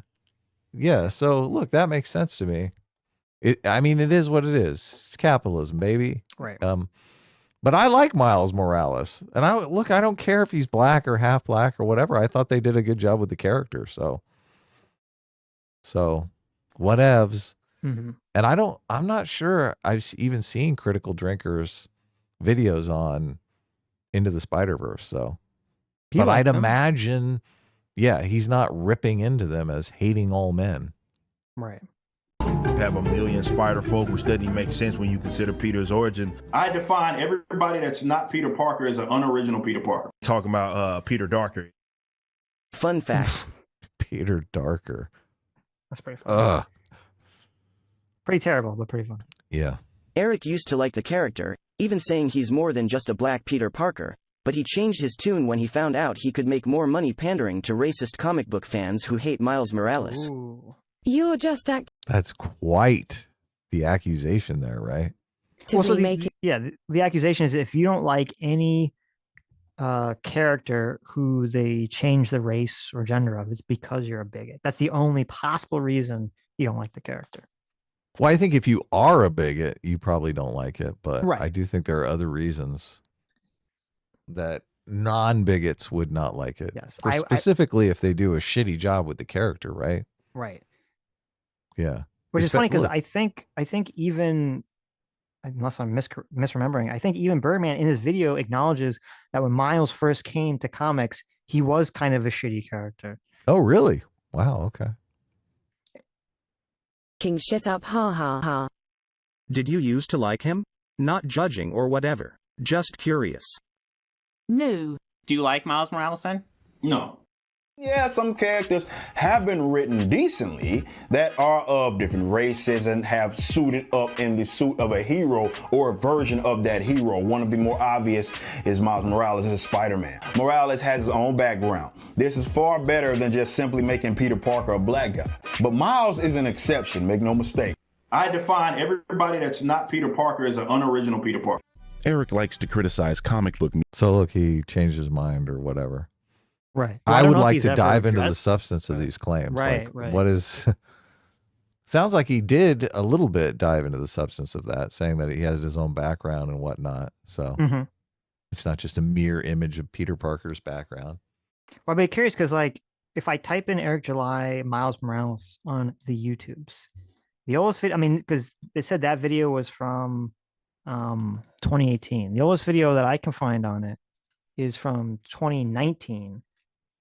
That's in June of 2019. So if he said this was 2018, so this is like 6 months after that, and it's a video where he's talking about he doesn't like Miles Morales. So right. I'd be curious as to, did something change? What is he talking about here? Right. I'd like to see his review of Into the Spider-Verse. Right. Or did he just change his opinion because he thought, which first of all, doesn't even really make sense that you like, because Into the Spider-Verse is very popular, like completely very popular, but not just among the general population, but even the quote anti-woke people generally all like the Into Spider-Verse movies too. So it doesn't even make sense that you would grift by saying, oh, you know, Miles is a sucky character when even your people in your audience like Miles and Into the Spider-Verse movies. Yeah. Like, how does that make any sense? Well, I see Gary Nerdrotic all the time talking about Miles Morales not being the real Spider-Man or whatever. Right, so right, maybe his audience hates Miles Morales for all I know. Or I think they want to make this distinction, which I mean, I disagree with. I think it's silly where people talk about like the real Spider-Man versus not the real, some other Spider-Man or whatever. Right. It's kind of like whatever. I think the thing with Miles is when Miles first came out, he was a terrible character, not just because of how he was written, very boring and bland, but because Bendis was writing Ultimate Spider-Man. And I really liked Ultimate Spider-Man a lot. I really liked the way that he wrote Peter Parker, and the way that Peter Parker and Ultimate Spider-Man died was so weird and shitty and contrived and garbage that it put a really bad taste in my mouth. I wager it put a really bad taste in everyone's mouth. And then so they're like kind of like pissed off. And then you're like reading this new Spider-Man. And by the way, this is like way before like woke stuff anyway. So people weren't thinking like, oh, DI thing. Like that wasn't even like, I forget what year it was, but this is like, before people were thinking about woke shit. And so they switched to this other kid and you're like, oh, this is so much shittier than like Peter. Why the fuck did you kill Peter Parker off? And I think I could be misremembering this, could be pulling this out of my ass, but I think part of the reason they killed him off was literally because they wanted to have a non-white character. Was why they wanted to do it. So, if I had known that, I would have been even more like, well, that's extra shitty. So, yeah, shitting on the old characters is what gets under people's skin quite often. So, understandably, right? You have all this investment in that character. Yes, exactly. And I mean, and he died like a chump. And the only the thing that rehabilitated Miles or even made Miles's character like something anyone liked was the movies that came out years and years after the comic. Right. So, yeah, they did a good job with the movies. Yeah, the movies are great. They look nice, yes. well paced. Yeah. Yes. We get another one here in I think 3 or 4 years. That's so sad. Part 2. Part 2. Media as being inaccurate to the source material, a topic we would actually agree on. The difference between he and I. Oh, look, he doesn't like it when stuff's inaccurate to the source material. Look at that. Oh, okay. We're discovering something new about the Birdman. Well, is that okay if they, switch the gender, race of a character if it's not accurate to the source material? Of course does that not. make you a bigot? That's horrible. Oh, okay. They can't do that. They can't change source material. Gotcha. I mean, I don't mind if they change source material if it makes it better. Right. The problem is often it doesn't make it better. It makes it much worse. Right. So, however, is that Eric is very clearly a poser. A couple years ago, Eric had a debate with Bob from Organized Chaos. In that debate, Bob asked a relatively simple question that an actual comic book fan should have been able to answer. Why, you've read Amazing Fantasy number 15, right? Let's talk about, go back to ISOM. What about it are you asking? What specific... Wait. You've read Amazing Fantasy number 15, right?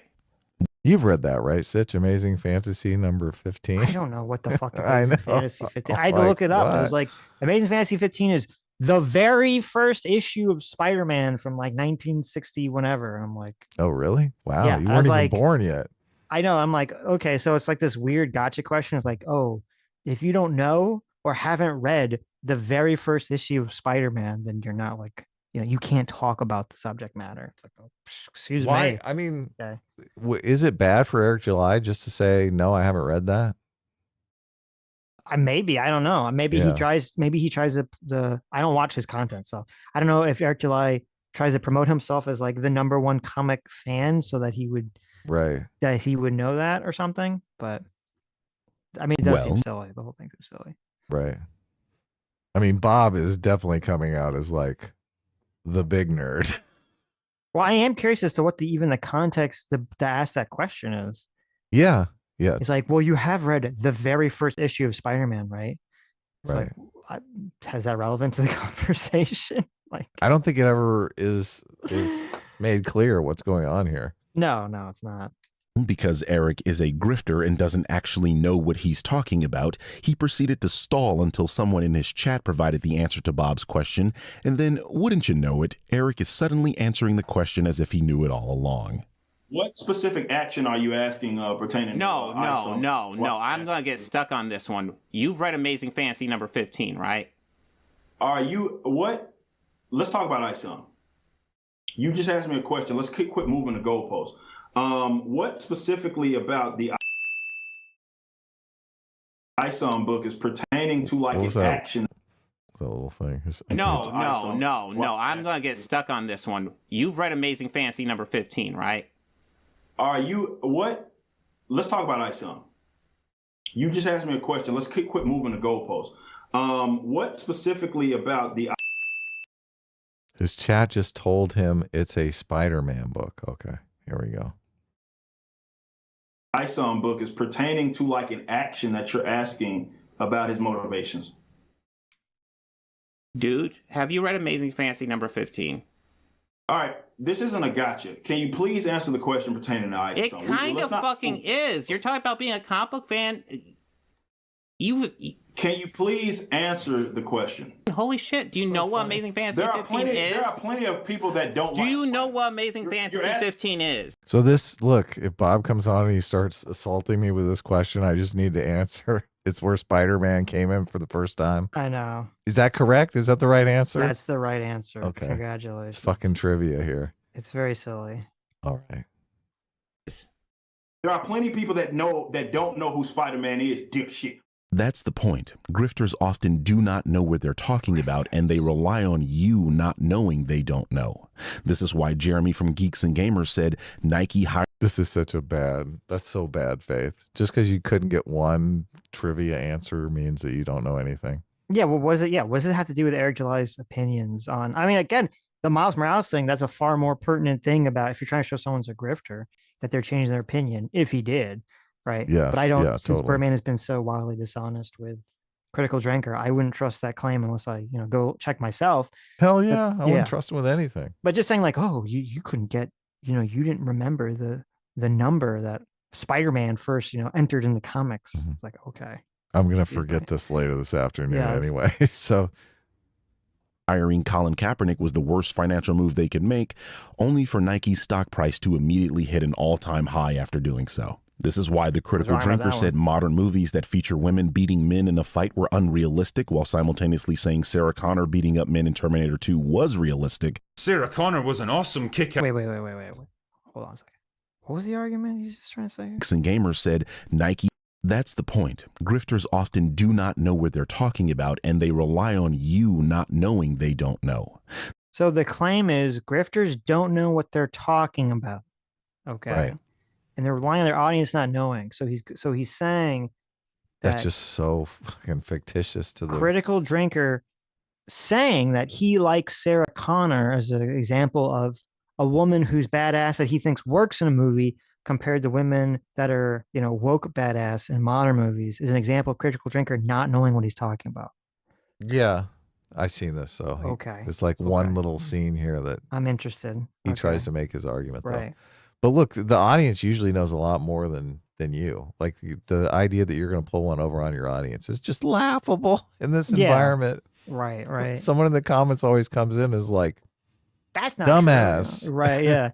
I mean, it's like for something like very complicated, if it's like, economists talking about, some economic issue on economics podcast, maybe. But when you're talking about like scenes from a movie, no, is that they what get you expect? immediately. Yeah.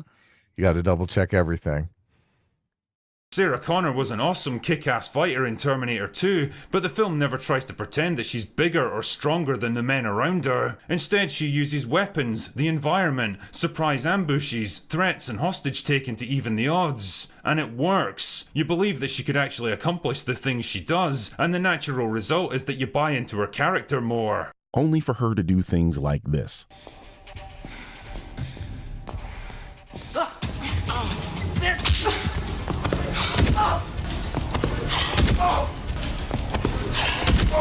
And it works. You believe that she could actually accomplish the things she does, and the natural result is that you buy into her character more. Sure, Jan. It's funny that he uses this as an example because, first of all, let me go back a second here. I don't know if you caught it.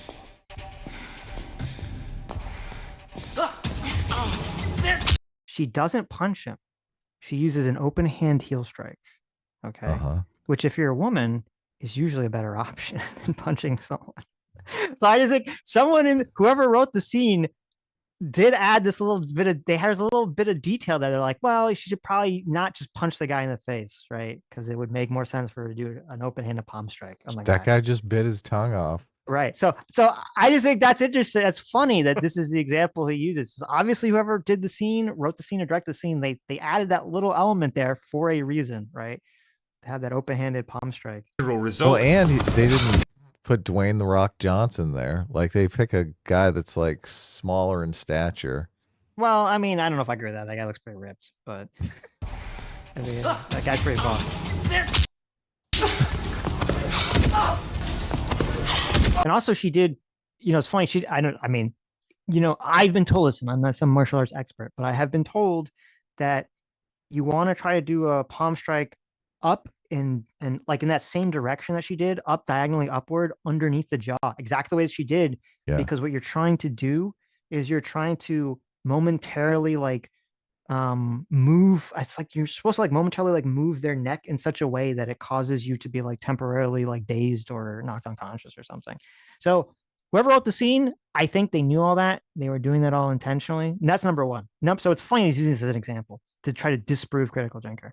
But number two, if you have a movie like Terminator 2 and you have, say, 10 actions, hypothetically, you have 10 action scenes with Sarah Connor, and in 9 out of 10 action scenes, she doesn't just overpower a man with physical strength, right? She has to use some kind of tactics. And in one of them, you go, well, maybe in one scene, she kind of overpowers them with maybe something that would not be realistic because it's just physical strength. Yeah. Right. And then you compare that to a modern movie where it's the exact opposite. 9 of the 10 scenes that use the woman uses her physical strength or martial arts prowess to just beat the man up. But then one time she outsmarts him, and then critical drinker complains about it. Isn't it wildly dishonest to be like, well, she did it one time in this movie, so critical drinker's lying? It's completely dishonest, obviously. He had to dig it out. Sure, Jan. How are these people continuously getting away with saying obviously wrong things, you might ask? Well, because you let them. They're pushing the rhetoric you want, so it doesn't matter that basically everything they say fails a fact check. Everything they say, look, I know. He missed this one scene, and he's like, everything he says is a lie. Well, especially when Birdman himself lied about the Barbie movie and lied about critical drinker's reaction to the Barbie movie completely, and his audience is not fact-checking him on this or attacking on this or holding him to account on this because they don't care. They don't care. It's hilarious. The irony, the hypocrisy and the irony of this guy's videos is overwhelming. It's great. Me are just part of the woke agenda, so everything I say about these people, even if it's right, is just leftist tears, jealous that these people have more subscribers than me. Hey, what's up, y'all? It's editor Birdman here. I just had to appear on screen because that screenshot is really funny to me, because it's like, I've been going after CinemaSins for just under 10 years. This is like the real heartfelt moment here. I'm ready for the heartfelt moment here. Okay. Well, that's what he's going for, aesthetically. He's like, look, you can trust me. I'm honest. I'm just a normal guy who eats one pant leg at a time. Okay. Yeah. I've been honest since the day I was born. I'm just here for you all. I'm not a dishonest, disembodied voice. I'm just an average Joe like you. Let's read this comment here. It's funny how many people call him a grifter, but this trend only started happening after he went 1 million plus subs and has only increased further. It's almost as if they're trying to game the YouTube algorithm for engagement, grifting. Interesting. Oh my God. Look, didn't he call us grifters? We're so bad at this. I didn't even put critical drinker's name in our fucking title. You gotta fix that. Yeah, fix that. Change it. But I kind of like the title. Change the title, Adam. I thought the title was good. No, I guess it's a bad title. I guess we got to do a little grifting. We'll grift up that title a little bit here. Yes. Leftist tears, jealous that these people have more subscribers than me. Hey, what's up, y'all? It's editor Birdman here. I just had to appear on screen because that screenshot is really funny to me because it's like I've been going after CinemaSins for like just under 10 years. And oh my God, seek therapy. That is kind of insane. Why? Why the fuck would you say something like that? Oh man. I mean, listen, he's saying that it's like it's a positive. Like, listen, I'm not a grifter. Oh my I've been God. attacking CinemaSins for a decade now. It's like, Jesus Christ. Oh my God, Pretty please. creepy. Oh, let it go. I know. Oh, he got mad that I called him critical drinker stalker. I should have said CinemaSins stalker. Yeah, that would have been, that would have been more accurate. You fucked up. I guess so. And their subscriber count like never came into the question for me. You know, they had like 8 million when I started, and now there's something like 9, just under 10 million. That's an impressive number. It's a huge number. But when I went after them, it was never like oh, wait, hold on a second. Million when I started, just under 10 years. And their subscriber count like never came into the question for me. You know, they had like 8 million when I started, and now there's something like 9, just under 10 million. That's an impressive number. It's a huge number.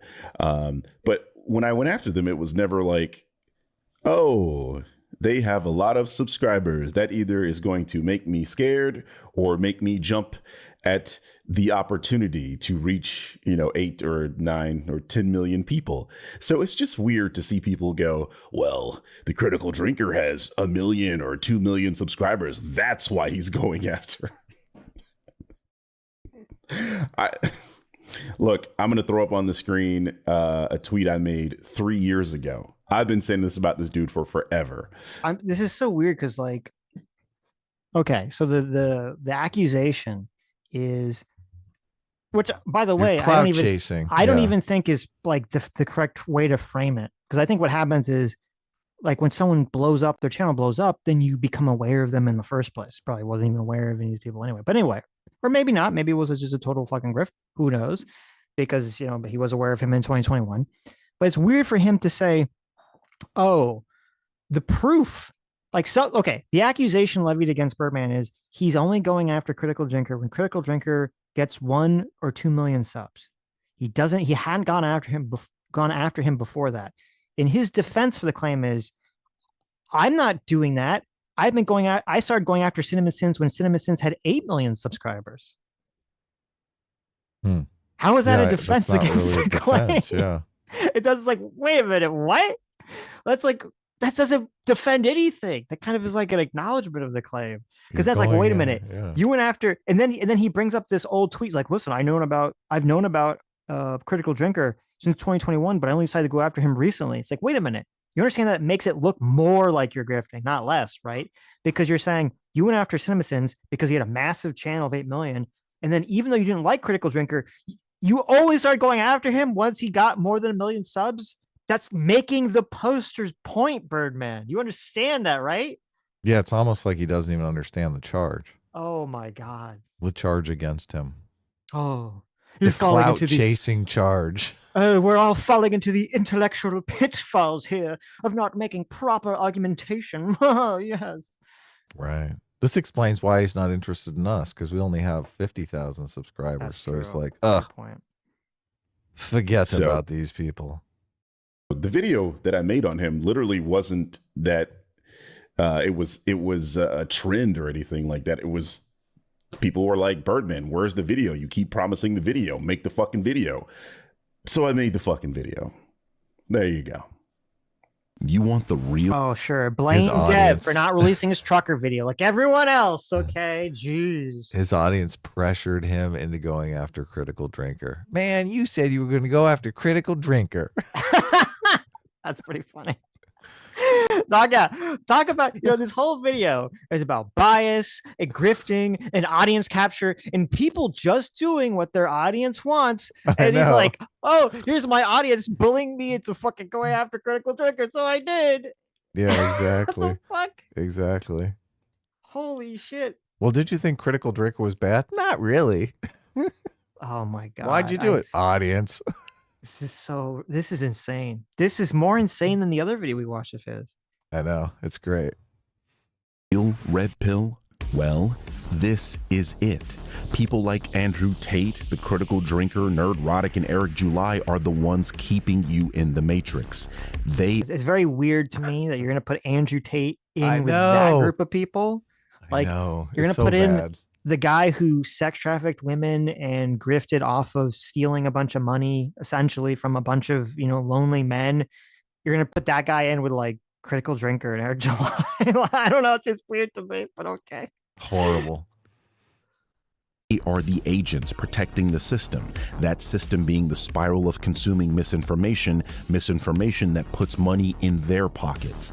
Andrew Tate told you to your face that crypto. This doesn't even make sense. It doesn't.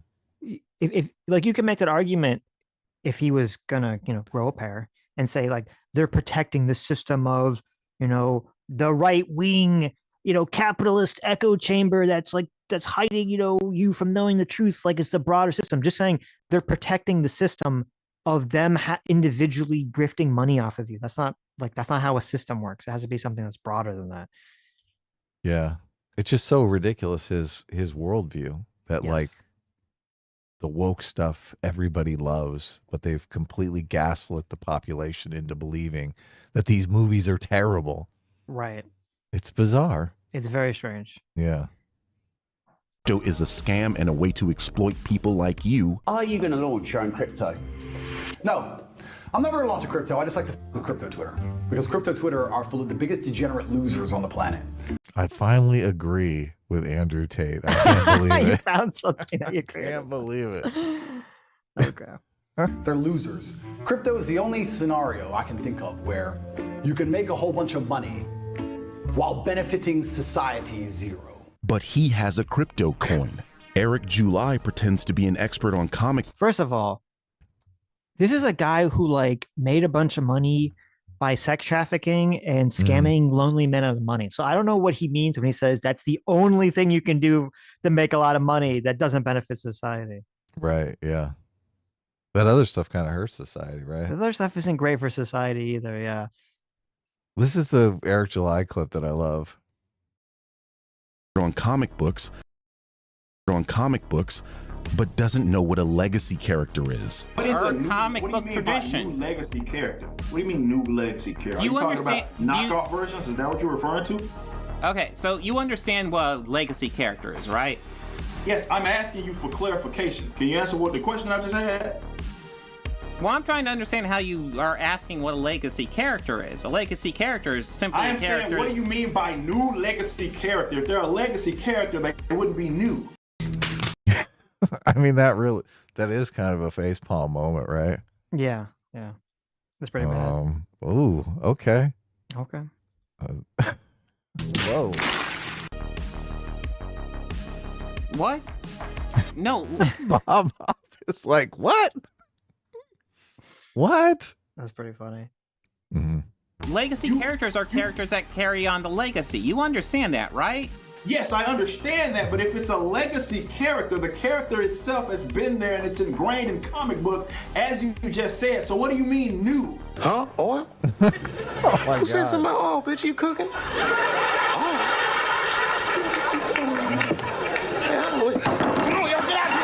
And the brainwashing has worked because the sheer amount. He should have put that clip in the very front because that Yeah. was like fucking devastating. Yeah, that's pretty bad. Yes, legacy characters are new. Star Wars. Well, people do misuse, I guess, the term legacy characters. I guess. Right. That's what. Oh, okay. Is that what's going on? Well, that's what he's good his example here. So again, he actually I guess it's only with Eric July that he can actually show what he's talking about. There's a tweet says Star Wars is part of the reason this happened. Replace of a male lead with a strong Mary Sue who outclassed all the legacy characters. By the time Rise came out, they lost half the audience. And so he's complaining. He says, "Stop misusing legacy characters. Does not mean what you think it means. Miles Morales is a legacy character. Luke is not." To be fair to the person who's talking, usually when people talk about a legacy character in comics, okay, they're talking about I guess Terry McGinnis would be a good example. He's in Batman Beyond. He takes up the mantle from, the legacy is passed down from one character to the other, right? That's why it's called a legacy. the Yeah. legacies being passed down, right? So Miles Morales would be a legacy character because he's taking up the mantle from the other characters. But I only heard it used like to mean that in a comic book setting. I've never really heard it to be used in that way in any other setting. So when you're talking about like a movie like Star Wars, I would not imagine the Star Wars movie person, if they hear legacy character, they probably just think, original. That's what they probably think it means. Right. So the original character. Right. Of people that just repeat things these people say has completely overrun the internet, and no one on that side seems to question the validity of these claims. We can't even have a game award show without this nonsense. Oh, it's interesting actually. Well, according to Wikipedia, it says a legacy character is a descendant or relative. Yeah, I thought, but it's not necessarily. It doesn't necessarily have to be. They have to be related to them? Well, I think of it as it could be related or it could be taking up the mantle. Right, because I didn't know that. I thought it was just someone who takes up that. I thought it had to be someone who like takes up the mantle. Usually, It's like the next passed generation down to the next generation. Yeah, right? it's like the next generation of characters related Right. to the first generation. Right. I mean, Peter Parker and Miles Morales seem like a good example. So, Right. but they are they are obviously new characters. So that's why when he's like a new legacy, how's it not right. new? I'm like, Right. well, I mean, they are the new legacy or the continuation of the legacy with the new characters. That being said, Rey Skywalker is a fucking horrible character, regardless of whether she's quote Is receiving she the mantle. even a legacy from, character though? I mean, well, cause I guess technically Kylo Ren is right. I mean, Well- he's literally related to Han So Solo. what you would say, I guess, is that in the beginning of the movie, because Luke doesn't want to pass down his legacy, but by the end, Oh, I yes, yeah, guess yeah, yeah, he's okay, acknowledged that he wants to pass the legacy to the Jedi to her, maybe, even though he doesn't really train her at all. So That works. That works. Yeah. And then she steals the legacy at the there very you end. go. There you go. Call me Skywalker. Yeah, there you go. She literally I don't want to be a Palpatine. Yep. Oh wait, she's a Palpatine, so she is a legacy character. She's a dark Never side mind. legacy. Yeah. Anyway. Nonsense where world premieres for highly anticipated franchises and companies are harangued with They could have done something really interesting with like the character that's the ancestor or the prodigy or the child of the Skywalkers who's raised in some kind of positive environment ends up becoming evil, and the character who's like a Palpatine who's raised in a negative, harsh environment somehow becomes good. Like that's a very That would be great. interesting like storytelling device. I wish they would have done something about that, but obviously they didn't. That's actually using irony for good Right. instead of all this irony. Yeah, exactly. woke rhetoric. Apparently, this woman is too masculine for some. And I mean, what part of this woman is ugly? Now this is where you totally lose me. Everything? What do you mean? What part of this dude is ugly? That looks like a guy. Yeah. Yeah. That looks like a guy. That's the part that generally people say is ugly. Yeah. Someone's a little bit too TMI here. Too much information, man. Right. Is it the hair? You don't like the hairstyle? Is that what makes it woke? Well then, you're going to have to explain why this masculine woman and this shaved head wasn't woke back then. Because we all know how you love Sarah Connor and Ellen Ripley. Now, First of all, just because Sarah Connor has got some guns, okay, doesn't mean she doesn't look like a hot lady, right? Because she does look pretty feminine. She's wearing, she's got her tits out, right? She's got the long hair. She's got a little lipstick on, right? She still looks pretty feminine. I'm not one of these quackademic types that's like, oh, if the woman is muscular, that means you're secretly gay. Right? Like that kind of ridiculous argument. So I don't think anyone's like that. And as for Ripley, I haven't seen Alien 3, so I don't know why her head is shaved. Wasn't she like a clone or something? They were on a prison planet where they had a lice problem, so everyone had their head shaved. So Right. Yeah. But did they do it? Was there like a symbolic, thematic reason that they did it for the movie purposes? Is it about like rebirth or something? It's been a while since I saw Okay. it, so I don't remember. I remember the lice thing. So Right. they I had mean- they made an excuse for it. I Right, think right. the real excuse was like Sinead O'Connor was super huge, and they were like, "Oh, we got to do the shaved head." Oh, well, that's interesting. Well, The there you go. sexy woman with the shaved head. That would kind of like, and this is what's really obnoxious with Birdman and all these other people. It's so funny. They criticize Critical Drink and all these other people for having like these very shallow critiques, and yet their critiques are so incredibly shallow because the critique that the anti-woke side is generally levying is, oh, there's something that's in a movie and it's in the movie specifically for a political purpose, and it's specifically for a political woke purpose to push this, quote, the message, the woke agenda, to push this political narrative.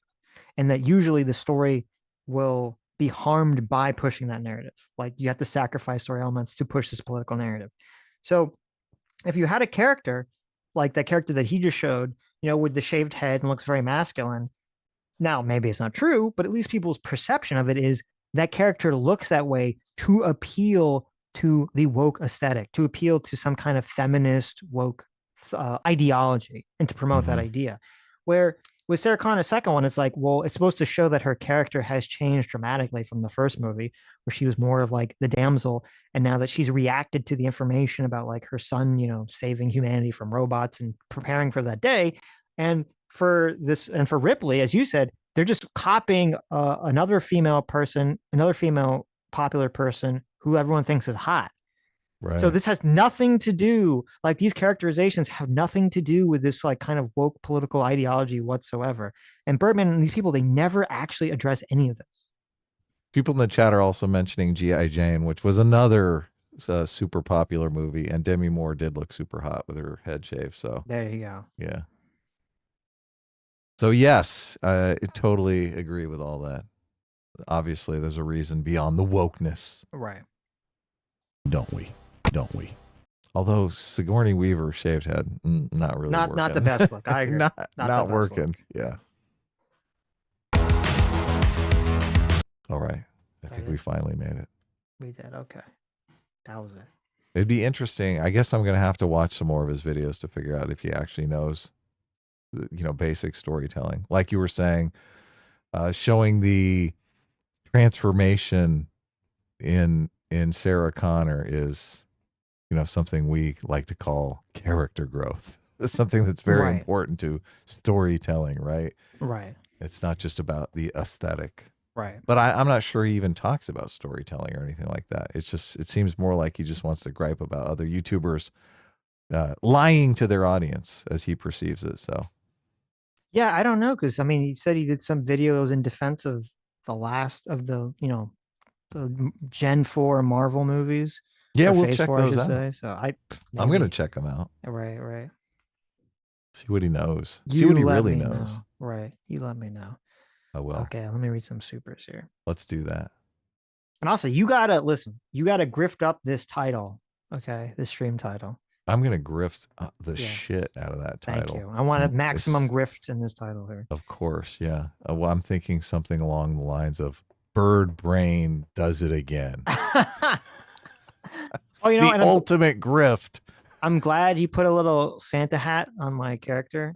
Uh-huh. I forgot to tell you because Sam was like, make sure Adam puts a Christmas hat on your character. Really? And I totally didn't even I totally forgot. But I did it at the very beginning of the stream. Okay. So good for you. I got to run to the bathroom. You run the bathroom. So okay. I've been drinking a lot of tea. Tom I will be back. Yes. Tom waiting for $5 says he's got it in music notes, but I don't think I'm going to sing it. Even though we're not Gentile, we'll get together for a while to shoot the breeze and eat Chinese because Christmas Eve is here. Oi. There you go. That's true. Listen, it is a Jewish tradition. Okay. Now this year I'll be spending Christmas with Sam and her family, so I won't be partaking in the Jewish tradition of on Christmas you go to see a movie and then you go eat Chinese food because, well, at least back in the day, everything would be closed except for the movie theaters and Chinese restaurants. So M8566 for $5 says, I know as well as anyone how destructive TDS can be, but do you guys have any tips for Elon derangement syndrome? Seems to be highly contagious. I mean, the problem, I would say no, because I think the problem with Elon is that for everything that he does that I think is good or potentially good, he's got like a tweet that is fucking retarded. So, you just gotta take it as it comes, I guess. Renoro Zero's here. Thanks so much for joining the Free Will Seekers. All Souls Nights for $10. Welcome back. Says, hey, Sitch, I'm going to be listening while driving to Houston to spend Christmas with the wife's side this year. Want to wish you all a Merry Christmas and a Happy New Year, and thanks for the great year. Oh my God. Thank you. And drive safe. Drive safe. Merry Christmas. Say hi to the fam for us. There you go. Tom waiting for $5 says, wait, there's a Jewish holiday to celebrate oil lasting longer than expected, but there's no Jewish holiday celebrating the Three Stooges. Are the Three Stooges Jewish? I didn't know that. Of course. What do you mean, of course? Well, I think they are. I didn't know that. Really? Maybe they are. Are they even? I don't think they're all related. That was just for like the show. They aren't brothers? They're not. What? I don't think they're actually brothers. Okay. Let's see. Oh, look at this. Mo Howard, born Mo Horwitz. That's not a Jewish name. That's a super Jewish name. I'm sorry, Moses Horwitz. What? Okay, that is super Jewish. Larry Fine, born Louis Feinberg. Okay. Okay. Sounds vaguely Jewish. And Curly Howard was born Jerome Horwitz. Oh, look, maybe they were brothers. Maybe they were. Yeah, I don't know. But yeah, okay. Wow, look at that. I mean, listen, I want to say base Jews with their base comedy, but I'm going to be real with you. I never liked the Three Stooges. What? It might be a very How can you not like the Three Stooges? I don't know. My brother fucking loved the Three Stooges when we were growing up. And I couldn't get into it. I was like, this is stupid. I was like, this is like bad Looney Tunes. It just wasn't my thing. I put the Three Stooges and Weird Al Yankovic in the same category. How? That's why it's dare strange to you? me. It's strange to me that you don't like the Three Stooges. How dare I you? obviously don't like the Three Stooges because I put them in the same category as Weird Al. Just dumb humor. How dare you? Okay. How fucking dare you? So I just looked it up. They're not related. They just had the same last name or similar last name. Here's an interesting story about Curly. When he was 13, he accidentally shot himself in the left ankle while cleaning a rifle. Base 13-year-old, right? His mom. Oh, wait, no, I'm sorry. Wait, they are related. Holy shit. Never mind. I take it back. They are related. His brother, Mo, rushed him to the hospital, saving his life, but the wound resulted in a noticeably thinner left leg and a slight limp. Curly was so afraid of surgery that he never had the limp corrected. And while he was in the Stooges, he developed his famous exaggerated walk to conceal the limp on screen. Wow. Curly was the fat guy, right? Yes. The bald fat guy. Yes. He did have like this weird walk. That was because of the hide the limp. So basically the whole Three Stooges routine was based off of this accidentally shooting himself in the It was leg. real life of him fucking shooting himself in the foot. Wow. That's kind of hilarious, isn't it? Make sure your rifle is empty before you start cleaning it. That's a good point. Yeah. Okay. Look, interesting. Learning Three Stooges lore here. Robert for $5 says it is also TDS. If I'm expecting Trump to climb down my chimney tonight, I like to leave him offerings of Coca-Cola and Big Macs. Good for you, Robert. I hope you tell your whole family that's what you're doing. I would say that's TDS because obviously you're trying to make him have a heart attack because, Trump's running up and down chimneys eating Big Macs all night. It's not going to end well. God, Big Mac sounds delicious. Okay. So the Big Mac sauce is very tasty, but Big Macs are like disgusting. And when I've ever had one, I feel like shit afterwards. Yeah. I feel disgusting afterwards. That's not a good thing about them, but tends to be true. Because they got that extra, I guess it's just the extra bread maybe in the middle of it and the two patties. So I wised it up and I just be like, well, back in the day, I know they don't have the 39-cent hamburgers anymore, But back in the day when you could still get your 39 cent hamburger, I'd be like, can I get a 39 cent hamburger with the Big Mac sauce on it? Boom. That's the big brain talk. They'll do that? Oh my God. They'll do I'm that. gonna try They that. will do that. I'm going to get the 2 cheeseburger special with Big Mac sauce. Yeah, they'll put on anything. You can ask them for a McChicken with Big Mac sauce. Instead of the ketchup and mustard? Yeah. Okay. Well, That's first what of I'm all, doing.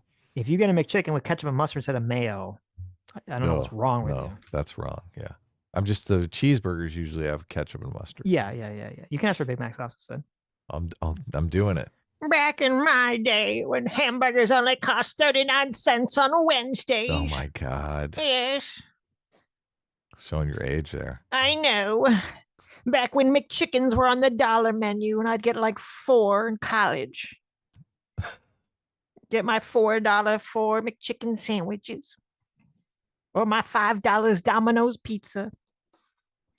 Mayo is cringe. Get out of here. You're crazy. IJP Mexican. What are you talking? Mayo is based condiments. Okay. Twitter sucks for 23 months. Says almost 2 years supporting a bunch of liberals. Ugh, cringe. Merry Christmas and a happy Hanukkah. Well, thank you. Yeah, thanks. Jack Space, thanks so much for 32 months. Says Merry Christmas. Merry Christmas, everybody. Yeah, Merry Christmas. We made it another year. That's true. Next year is going to be great. It's going to be lots and lots of controversy. Yep. I think the best condiment is generally spicy mayo.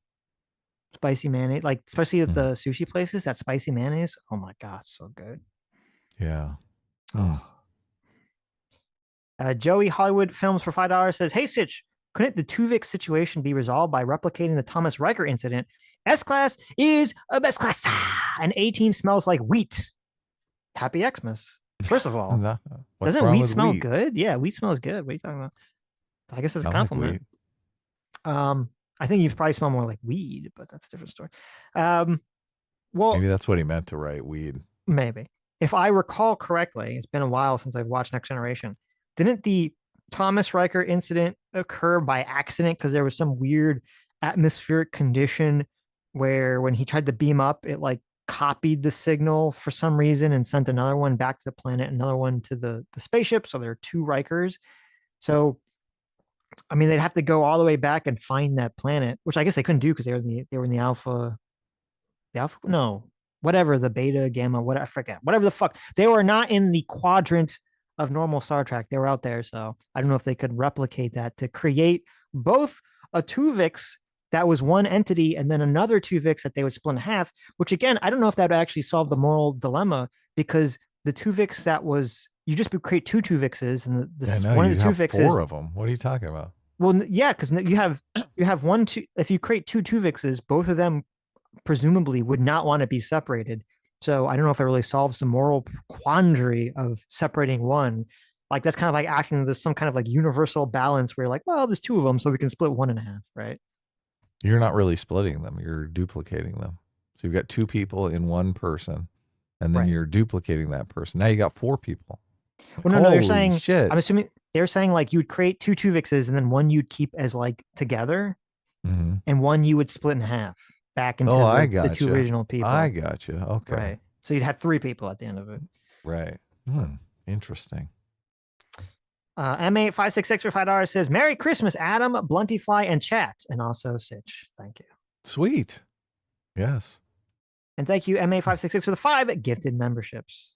Welcome new members. Joshua Colorhero for 18 months. Thank you so much. Says, embrace the growing light from the winter solstice chat. Share the love with your friends and family, even if they have TDS. Stay classy. True. Yeah. Don't let the TDS get in the way of your holidays. Thank you. Either kind. Can you hear that? No, I hear nothing. Sounds like someone's like using a buzzsaw to cut wood or something. Jeez. Oh, nice. Okay. Little firewood, a little Yuletide fire. If you can't hear it, it's fine. A little fire in the fireplace. There you go. Hope it's not your porch that they're cutting up. I hope not. Origuni for $2 says, Merry Xmas. What? Y'all Saints, MAGA 22 forever. There you go. Oh, there we go. Terrible. 2020 forever. Terrible. Liam S. for 30 months. Thanks so much. Says, tonight is the night for introducing my kids to Father Ted and Mr. Bean Xmas specials. So we'll catch up with you fellas later. Merry Christmas all. Yes. That's fun. That's great. Yeah. Christmas movies with the family. That's good. It's always fun. I never watched Father Ted, but Mr. Bean, classic. Yes, he's great. Oh, you Talks like a lot. Mr. Bean. He's a real motor mouth. You like Mr. Bean, but you don't like Weird Al and the Three Stooges. That's interesting. Are you putting them in the same category? No, but I mean, you could put, even though I don't like Three Stooges either, Mr. Bean is slapstick comedy, though it's different. I guess it is. I guess it is. It's different enough. Cocoa Beans for 60 months. Thanks so much. Says, Merry Christmas Eve stream. Thank you guys for another year of great content, not going crazy at the elections. S-Class is the best class. Hell no. Of course we're not going to go crazy after the election. All these people going insane. We're here to watch that and comment on it. We're here to enjoy it.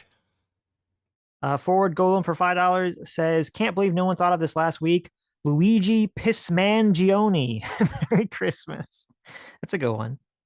Luigi Pismangione. Look, people are going crazy with that guy. Oh, he's smiling here. He's smiling there. People are losing their minds. Like, why are they focusing so much attention on him?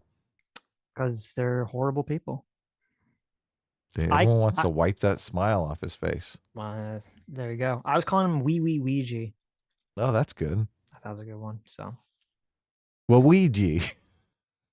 Ouija, yep.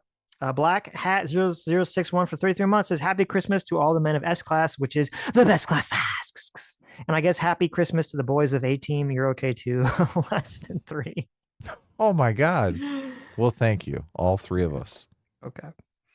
Huck Finn, thanks so much for 33 months. Says, Merry Christmas from the future in New Zealand. Well, look at that. The stream is the only present I need. Thanks, you guys. Well, look at that. Thank you. Christmas Day over there. For the future Merry Christmas. Vel for 10 New Zealand dollars. Oh, look, another New Zealander says, hey, in sunny New Zealand, it's already Christmas. So have a Merry Christmas and a Happy Hanukkah and a rocking Kwanzaa. Heading off to breakfast with the folks soon. Have fun with retard Vey Birdman. Well, thank you for the super chat. You. And Merry Christmas. Instead of Harvey Birdman, retard V Birdman. Oh, there we go. Yeah, it is good. Jay Hendricks for $5 says, this is just repackaged white privilege logic. Might as well call it systemic grifter. I like that. That's Birdman is a systemic grifter. Yeah. He buys into that. He thinks everyone's racist. What's G-Force's S-Class is best class? Oh, what is G-Force Sammy G's team? Oh, yeah. Is it the G-Force? I don't think she has one yet. I guess she's going to have to come up with them. Or maybe you chat. Maybe you guys can weigh in here. Yeah. That's a good one. Right. It's got to be as good as Pareem, obviously. Sitch loves to say that. Mm-hmm. Lethal Strain for $5 says, when giving any actual criticism, it's, quote, right-wing talking points equals grifting. That is true. Yeah. That is true. He really seems to, he doesn't like people impugning his integrity, though. That seems to be his Achilles heel. Right. Accusing him of being dishonest. Well, I mean, he was being dishonest in that video, like straight up. That's not an accusation. He straight out called him out. Yeah. Zombie Squad for 29 months. Thanks so much. Says what? Says, thank you. Oh, Sammy just gave me a cookie.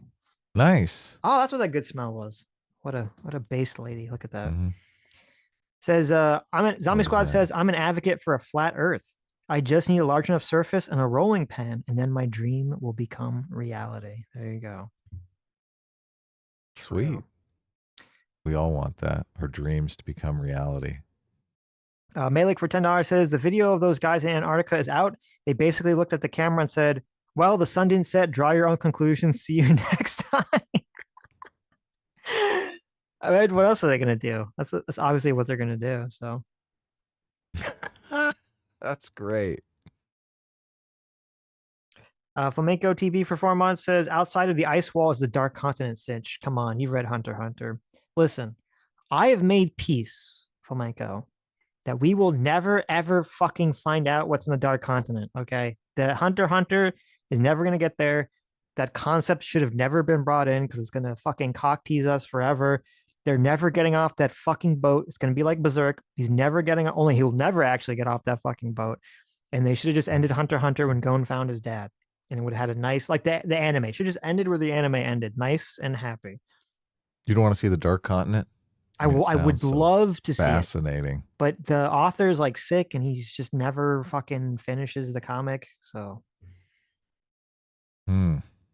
Too bad. Joe the Big for $5 says, I'm generally a free speech advocate, but people like Birdman engender a deep-seated doubt. Merry Christmas and Happy Hanukkah. That's terrible. You want to take away his free speech rights, huh? There you go. Listen, I want Birdman to have as much free speech as possible. That's so we can cover him and make fun of him. Yes. Yeah.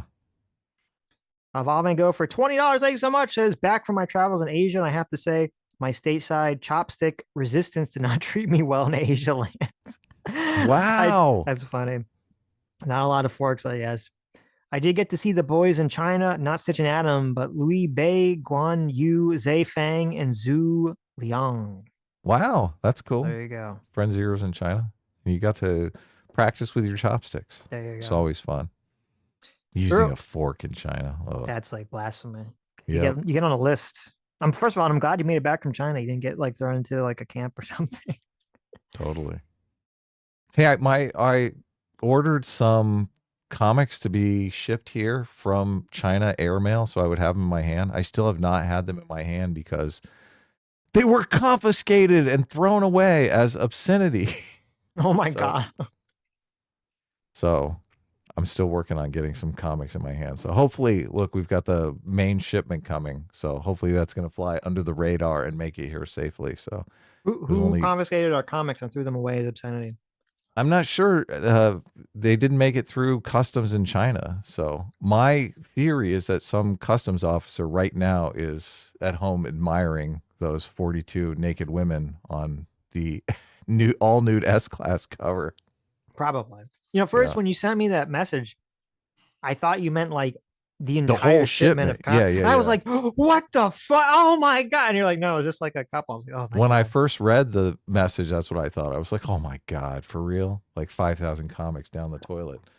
But no, so the bulk of the shipment is coming via ship, but I did an airmail thing. Like to ship 5,000 comics airmail is like $12,000. It's like completely ridiculous. So right. But customs broke into the small package and thought that they were obscene. So the Chinese Communist Party banned them immediately. So we can say that we're officially banned in China. Okay, there you go. You should put that in our moniker. Sitch and Adam Show, officially banned in China. It's funny because the comics say "made in China" on them. Right. They want you to write "made in China" somewhere in the comic book. So they're like, this smut. Right. This oh God, these cookies are so good. There's this brand of dairy-free cookie. Oh no. It's called Sweet As soon as you say Lawrence. dairy-free cookie. Dairy-free. Yeah, I can't eat the dairy. Is it vegan? I guess. Well, I don't know if there's egg. I don't know if there's egg in them or not. There's no egg. Yeah, there's no egg in them. But I don't know. They taste great. The brand is Sweet Lawrence. You can get them at the grocery store. And they come in they're in the refrigerated section, with like the Toll House, like little squares you can break off. They taste great and you can eat them raw or cooked and they taste delicious. So check it out.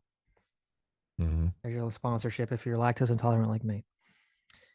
The Real Wholesale for $5 says, why is it that if the correlation of go woke to get broke isn't 1-to-1, it's false? This isn't a law of physics. It's a sociological trend. That is true. That is true. Yes. Mason Jordan for 14 months. Thanks so much. Says, this morning I had to wipe off bird crap from my car before work. It seems like that was the least amount of bird crap I saw today. S-Class is the beast. Well, thank you. That's pretty funny. Look at that. That's good. Who knew? Peace. John for 11 months says, Merry Christmas and Happy New Year, everyone. Thank you, J-Mac, for funding my membership. A-Team Reigns. Look at this. It is a Merry Christmas. It's a Christmas miracle. Okay. Look at that. You're welcome. Nice. That was There's great. your birthday present. It's so funny. Sam was like, oh, I didn't get Adam a present for Christmas. And I was like, I've never the got Adam a fuck? Christmas Yeah. present. What are you talking Please, about? please do not get me a Christmas It's like, present. I've never got him a present. That She's would like, be so weird. She's like, oh, boys are terrible. I was like, yep, believe it. That's so weird. The last thing boys want to get involved in is like some sort of Christmas exchange. Exactly. Yeah. Brian for $10 says maybe Eric July thinks that Miles is a character with his own story, so it's better than slop like all female Ghostbusters. As well as better than that, he still doesn't like it. Maybe I'll have to go dig up that clip that is from to see if there's some more context to it or not. Right. Lucifer and Doorman for 2 Canadian says, I'm cooking a huge Christmas meal. Thanks for the entertainment. Well, you're welcome, and I'm glad you're making a giant meal. That sounds awesome. Give you something to listen to while you're cooking. Oil King for $5 says, Merry Christmas. Do you guys have access to a sauna? It's very helpful. Would interview blonde Rebecca Hargreaves. Sitch have a good ribeye steak. Yeah, ribeye sounds delicious. Sure, I'll have a good ribeye steak. I don't know what that's a reference to. I don't know who Rebecca Hargreaves is. I don't either. So. Is she blonde? I don't know. I just Googled it and there's like a bunch of random people showing up. To answer your question, I do have access to sauna. Saunas are great. I would recommend, I think it's definitely helped me with my health. I would highly recommend that either you find like a gym or some place, I think like the YMCA or the JCC or whatever. I believe they have saunas. If they have an infrared sauna, that's even better. I would highly recommend that you join one of those places to use their sauna at least every other day. Or if you have the money, they're kind of expensive. But there's these these portable saunas that you can buy that are like these like weird boxes that essentially you sit in. They're kind of pricey, but I did have one in the past that was an infrared one, and it did work very well. So, and I do think it helps with health. Does it? Yeah. How so? Well, the theory with the infrared ones is supposed to be that like it goes into your body and makes you purge yourself of all the forever chemicals and the toxins and all this other shit. I don't know if it actually does that, but I did notice that when I use it, I definitely did feel a lot better after using it continually. So it was definitely doing something that was very helpful. Right. And actually, I would have a problem sometimes where like I would get sick or I'd feel like my lymph nodes would swell. And I find that if I was when I would use the sauna regularly, that did not happen. So wow, it was definitely doing something. I think there's also some theory of like the saunas like activate your immune system or something. I don't know. Who knows? They're good. Well, fever is to purge you of like different toxins, right? That's the whole purpose of why you get a fever. Yeah, the purge you of the viruses and stuff and bacteria. So maybe a sauna does the same thing. Like it puts you in the same state. I don't know. There you go. I don't know. Zorro's here for $10. Thank you so much. Says, yo, Adam, if Harris becomes governor of California, do you think he'll join Sitch in Florida land? Maybe. I like California a lot, so. It's too bad because California is so nice. No. So. Yeah. Florida would be perfect if it wasn't for hurricanes, unfortunately. But very sad. Did you see that very funny clip of Jank talking about Kamala being governor of Florida and Anna going, no!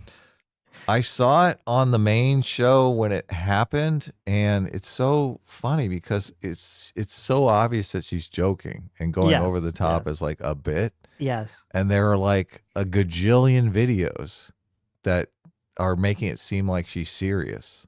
Like, oh my God, this is just like, I know. It's the weird, wacky world that we live in. Yep. So yeah. How does Anna do ad sharing on all of those videos? That's what I want to know. Because she'd be like a millionaire. Matrix 07012 for 100 Kazark says the Barbie movie is secretly based. Kens are the women of the Barbie land, and when they get in power, they are incompetent. When Ken is playing guitar, he's singing a song about a guy emotionally abused by his girlfriend. There you go. There you go. Yeah. It all makes sense. Everyone loved Ken. That was that's true. That was saving grace. Yeah. The irony of the Barbie movie. It's funny because people talk about, Barbie movie is an example of, going woke, getting broke, going woke, getting broke, not working. When I do wonder, because a lot of people seem like they like the movie for Ken specifically. Yeah, Ryan Gosling. Yeah. Who there's completely the underdog and the like not really existing within the woke framework of the movie, sort of. Or at least like people liking his character is kind of like the, you know, the stereotypical you didn't understand what the movie was trying to do, you know, critique. Right. So I wonder if without Ryan Gosling, would the movie have even been successful? Every woman I've talked to has said Barbie would have been 10 times better if Ken and Barbie got together in the end. Right. Like, that's the chief complaint that they have. Well, that's the big problem with sort of like woke feminism is it's actually completely disconnected from what most women want at all. So yeah, exactly. They're like, I thought this would be such a great romantic comedy. Yeah, exactly. That's what they wanted, right? Yeah.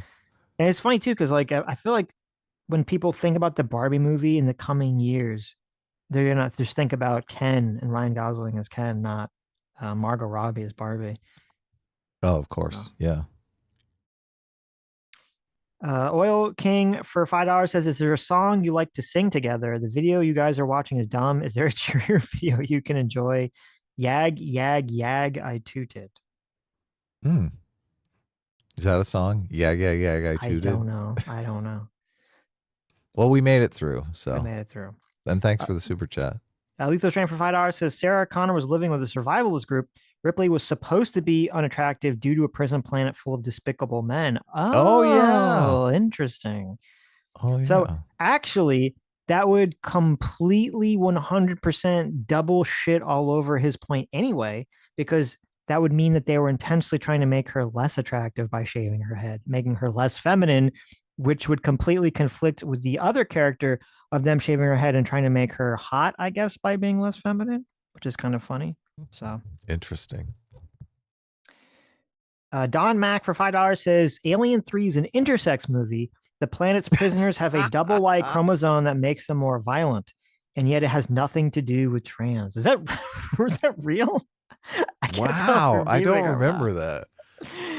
What the I don't recall that. That's so weird and random if that's true. Okay. We'll have to look into that. Lethal Strain for $2 says, ask for double quarter pounder made like a Big Mac. Oh, that's a good idea. Well, wait a minute. Great idea. That's a terrible idea. Why? Because doesn't that mean they put the extra bread in the middle? No, the quarter pounder doesn't have the bread in the middle. No, but he's saying make it like a Big Mac. So you're basically saying you want a Big Mac, but with the quarter pounder meat instead of the Big Mac. I don't think that's a terrible idea. I don't think he means shove the extra piece of bread in there. Well, what else would it possibly mean? He's saying use Big Mac sauce on a quarter pounder. Anna Casperans in the chat, Adam. She said, my reaction to Kamala as governor was not a bit. Did she really say that? Yeah. Oh my God. I thought you were doing a bit, Anna. I thought you were just playing around. There you go. Look, I understand that it would be devastating, but I thought you were hamming it up for the camera. Just a bit. All right. It's a little bit, just being a little funny. Like, I didn't believe you were all actually real. I didn't believe you were actually going to move from California. Okay. Fondue for 33 months. That's hilarious. That's very funny. Fondue, thanks so much for 33 months. Says Merry Christmas and Happy Holidays. Thank you all for the gift of free will, and I hope everyone enjoys your time with friends and family. Well, thank you. And you that's too. Great. Yeah, of course. You as well. Yes. What it's all about, friends and family. Cameraman 502 for 22 months. Thank you so much. Says you're not going to see Fiddler on the Roof this Christmas. Have you forgotten your Michigan traditions? Tradition. Listen. Oh no. I don't actually like Fiddler on the Roof. Okay, I know that's like a I know that was a very controversial take in the Jewish community. Never been a big fan of Fiddler on the Roof. Okay. I thought it was another one of those movies that I was going to get one of those aghast. Adam, what? Because I've never seen Fiddler on the Roof. Well, first of all, I am going to gasp, Adam. You've never seen Fiddler on the Roof? It's like a very classic. I mean, it's a musical, Look, so I know why you haven't seen it. You don't even like it. Give me a break. I don't like Schindler's List because it's fucking sad, but that doesn't mean I would be like, well, everyone should see it, right? I've never seen Schindler's List. Oh my God. No, I'm kidding. Adam, I kid. I've seen Schindler's List. Okay. Okay. God, everyone's seen Schindler's List, obviously. That is not true. There's a lot of people haven't seen it. I just showed Sam Fight Club for the first time like a couple days ago. What? What? You got to watch Pulp Fiction too. That's next on the list. How did you not take her to see Fight Club on your first date? What are you doing? I know. Is that like a good first date, ladies? Like, let me take you to see Fight Club. You know. What are you doing? Yeah. Okay. I don't know about that one. So she did like it. She didn't like the end, but because she thought it was unresolved. Right. But she did like the movie. So okay. It's funny. For some reason, she thought Fight Club. She didn't want to see it for a long time because she thought Fight Club was like the book The Outsiders. She did. I don't know how that association came. The Outsiders. Yeah. Where all the kids walk through the woods. Isn't that the No, Outsiders? that's the Stephen Stand King by book. Me. Stand by Me. Yeah. Outsiders is like two greaser kids from the 50s go on like an adventure, kind of like Holden Caulfield and Catch 'em Rye. Okay. So look at that. Vanessa says probably not, honestly, but I do love Fight Club. Well, super bass, Vanessa. Look at that. I can't look. Even if Sammy G hated Fight Club, there's no way she would tell you. She'd be, oh, this is great. No, listen. She saw American Psycho, and she's like, she's like, it's okay, right? She's kind of cold on the American Psycho. So. Okay. Does Sammy G have a favorite movie? It's got to be something ridiculous because she's a woman. I think it's something terrible like Transformers 3 or something. No way. Sam, what's your favorite movie? That can't be. See if she. I mean, that's worth breaking up over right there. If it's Transformers 3, look, you've got to make a stand. You got to put your foot down. That's terrible. I know. What if it's Transformers 1? So is that worth breaking up over? Even worse. Transformers 1 was terrible. God. They're all terrible. Oh, God, it's so bad. The first one was like, listen, the first one was like a stupid movie, but it was like enjoyable. It was a stupid, enjoyable movie. The other ones are just trash. I can't. There's so much potential in those movies, and it's completely unrealized. No, okay. Every single movie is completely unrealized. Right. Because the robots look so fucking awesome. They change and they fight. Oh, it's amazing. But then no one can write a story, whoever gets close to that franchise. Okay. It's awful. They need a Quentin Tarantino Transformers movie. That's what they need. Someone who can write a story. I'm just imagining a bunch of Transformers saying fuck and the N-word like a lot. Transformers meets the Hateful Eight. Okay. Interesting. Transformers meets Schindler's List. I can't see that either. Okay. An alien Transformers meets Reservoir Dogs. There you go. An alien for 13 months says, Merry Christmas, guys. It is funny how time zones work here. It's already Christmas, whereas for you guys, I assume it's Christmas Eve. Well, look at that. It is Christmas Eve, yeah. Another, I didn't know we had so many New Zealanders, so. It's 2 p.m. in the afternoon for me, and I think it's 5 p.m. for you. Yeah, it's almost 5. Yeah. Look at that. Look, Sammy responded in the chat. She said, I really like the movie The Proposal. The Proposal? She likes Ryan Reynolds, okay? So she likes Ryan Reynolds and Sandra Bullock. So The Proposal? That's a terrible movie. It's a terrible fucking movie. Jesus. Oh my God. Terrible oh movie. my God. I gotta show her like she hasn't seen the best Sandra Bullock movie ever, which is Demolition Man.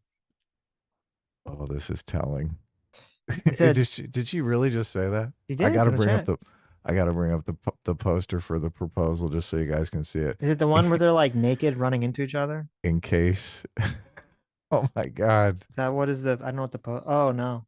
Sitch's future right here. Oh, are you saying that Sammy G saying that she likes Proposal? Is she trying to like drop a hint? Is that what you're saying? Look at this. She's trying to drop some kind of hint to me? Is that Look what's going on here. Look what's going on here. We have a Sitch face reveal. Oh man, look at that. Such a hint. How did I miss this? I'm so glad you're here, Adam, to like explain to me the thoughts of women. Okay. Did she really say that? I didn't get I'm hint. gonna guess she's never even seen The Proposal. No, she had. We've talked about it. Oh, okay. She has mentioned. She says, "I'm not dropping hints." It's a good movie. All right. What are you screaming about? I can hear her laughing in the background. Hear her screaming in the background about something. That's hilarious. Actually, let's just leave this up over here.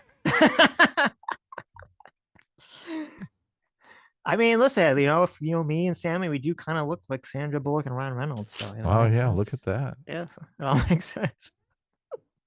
Who knew Sandra Bullock was that short? Jeez, shorty. Yeah, look, we have the same height difference too. So Yeah. she also said, "Oh, Deadpool's probably my favorite, and I do like Transformers." Oh wow. Okay. Deadpool's a good great. movie. Yeah. Okay. Bruins for 30 months. Thank you so much. Says Mary Jankness. Look at that. I like that. Sweet. Fondue for $5 says, on that note, I was talking to my mom about Luigi. I got a chuckle from her when I called her Wee Ouija. You're welcome. You're welcome. Good job. Right. An alien for 5 Aussie bucks says also that Birdman comment you posted on Twitter was insane, Adam. Yeah, I just okay. He's doing his own thing. Said it's a good movie. Did you see in the chat? I- It's a good movie then. Okay. Full of crap. Okay.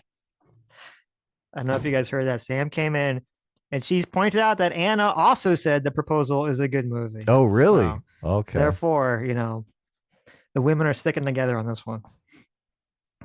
Proposal's not a good movie. It's not a good movie, guys. Listen to them. I've never seen The Proposal, so It's not good. I mean, listen, it's not the worst. It could be amazing for all I know. It's not good. Cheeky Briggy for $2 says, Merry Christmas and Happy Holidays. Thank you. Merry Christmas, Happy Holidays to you too. The Red Dawn Batman for 17 months says, Merry Christmas, guys, and a Happy New Year. Yes. Yes. It's right around the corner. Look at this. And Lethal Strain for $2 says, Sitch just broke the first rule of Fight Club. Oh, That is yeah. true. Talking about Fight Club. Oh, I will say, your look, girlfriend to see Fight Club. Sammy managed to see Fight Club without knowing the twist, which is rare. So she had to experience it really in totality. Wow. Which is interesting. So yeah, how? I mean, when did that movie come out? 1996? 1999. So okay. Yeah. So 25 years, and she still Right. did not know the twist of Fight Club. Yeah, listen, but it's good. That's good. Yeah, no, it's great. Solid for $2 says the line item veto act wasn't repealed by Congress. It was struck down by the Supreme Court for violating the constitutional lawmaking process. That said, Merry Christmas and Happy Hanukkah. Wow, I didn't know that. Okay, that's interesting. I mean, it makes sense, but thanks for letting me know that. Fascinating. Dr. Dealer for $2 says, whatever, Bernie would have won if virtually every single variable was different. Oh, that's so true. True. That's so true. So true. Dr. Dealer for $2 says, the transmission on my car died. Oh, that sucks. And it's old enough that I need to buy a new one. I've been trying to convince the dealership to accept some of my piles of free will, but they all give me confused What? looks. Your advice? What? I mean, listen, that's what I would That's say. so sad. I think you should use some of your free will Ridiculous.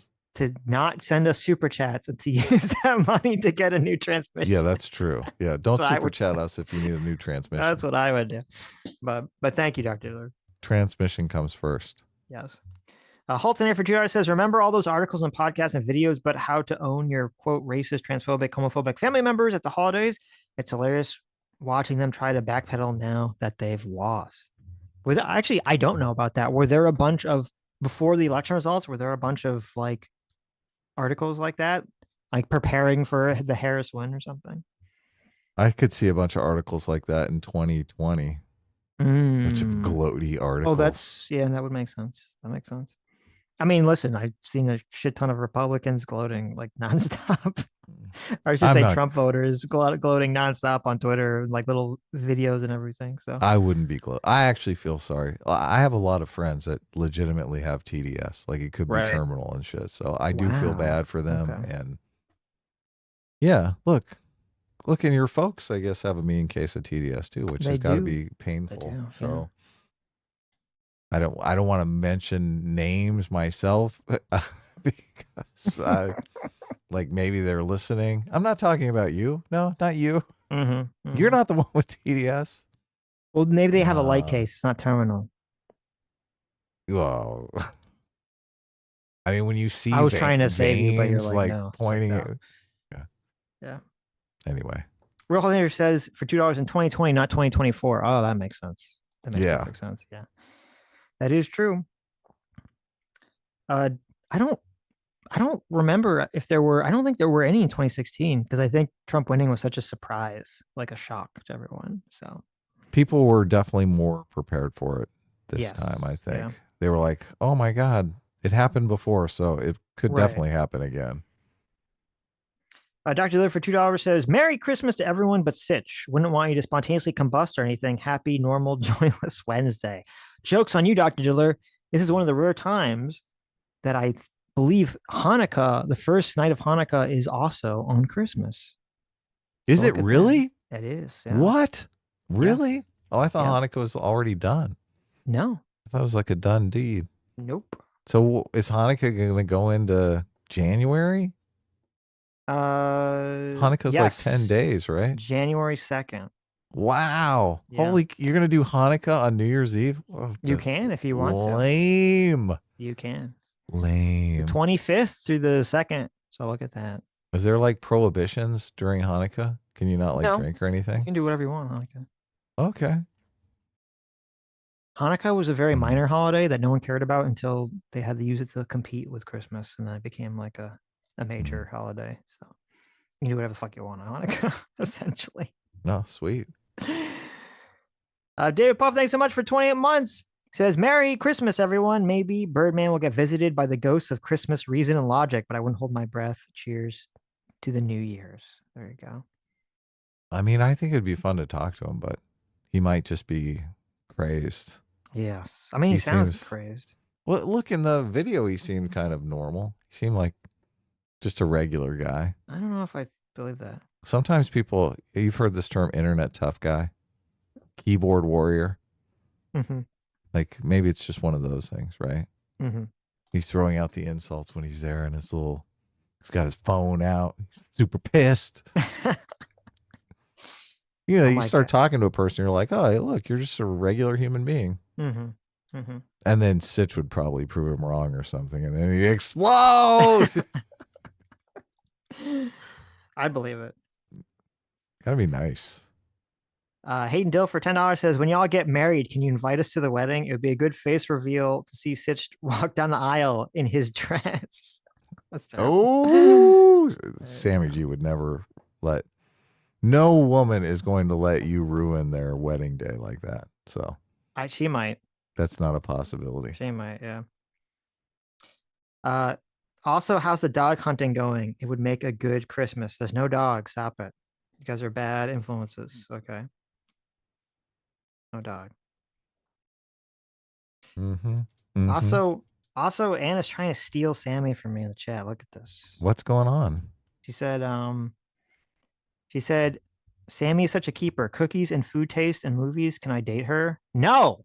Hands off. Hands off. She's all mine. Okay. Wow. We should all just be jealous.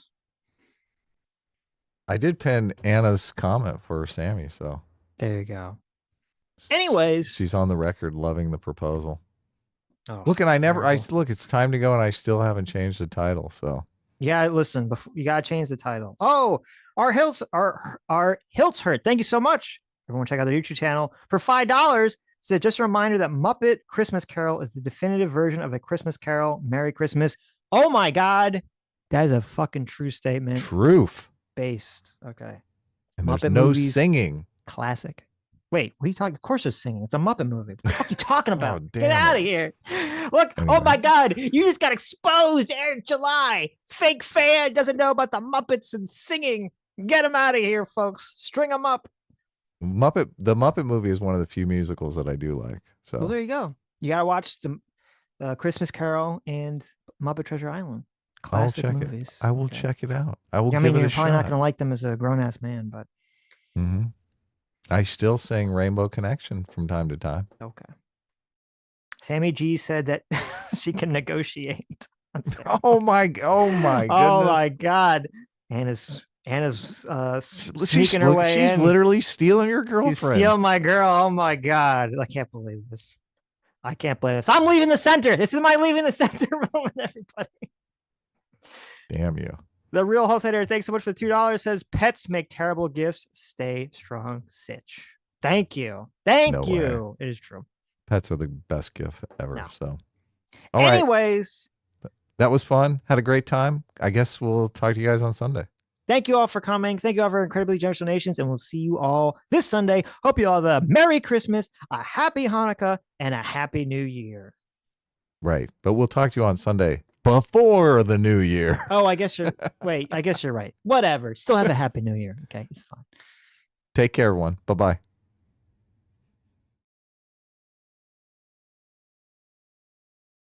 Look at that. Only 3 hours.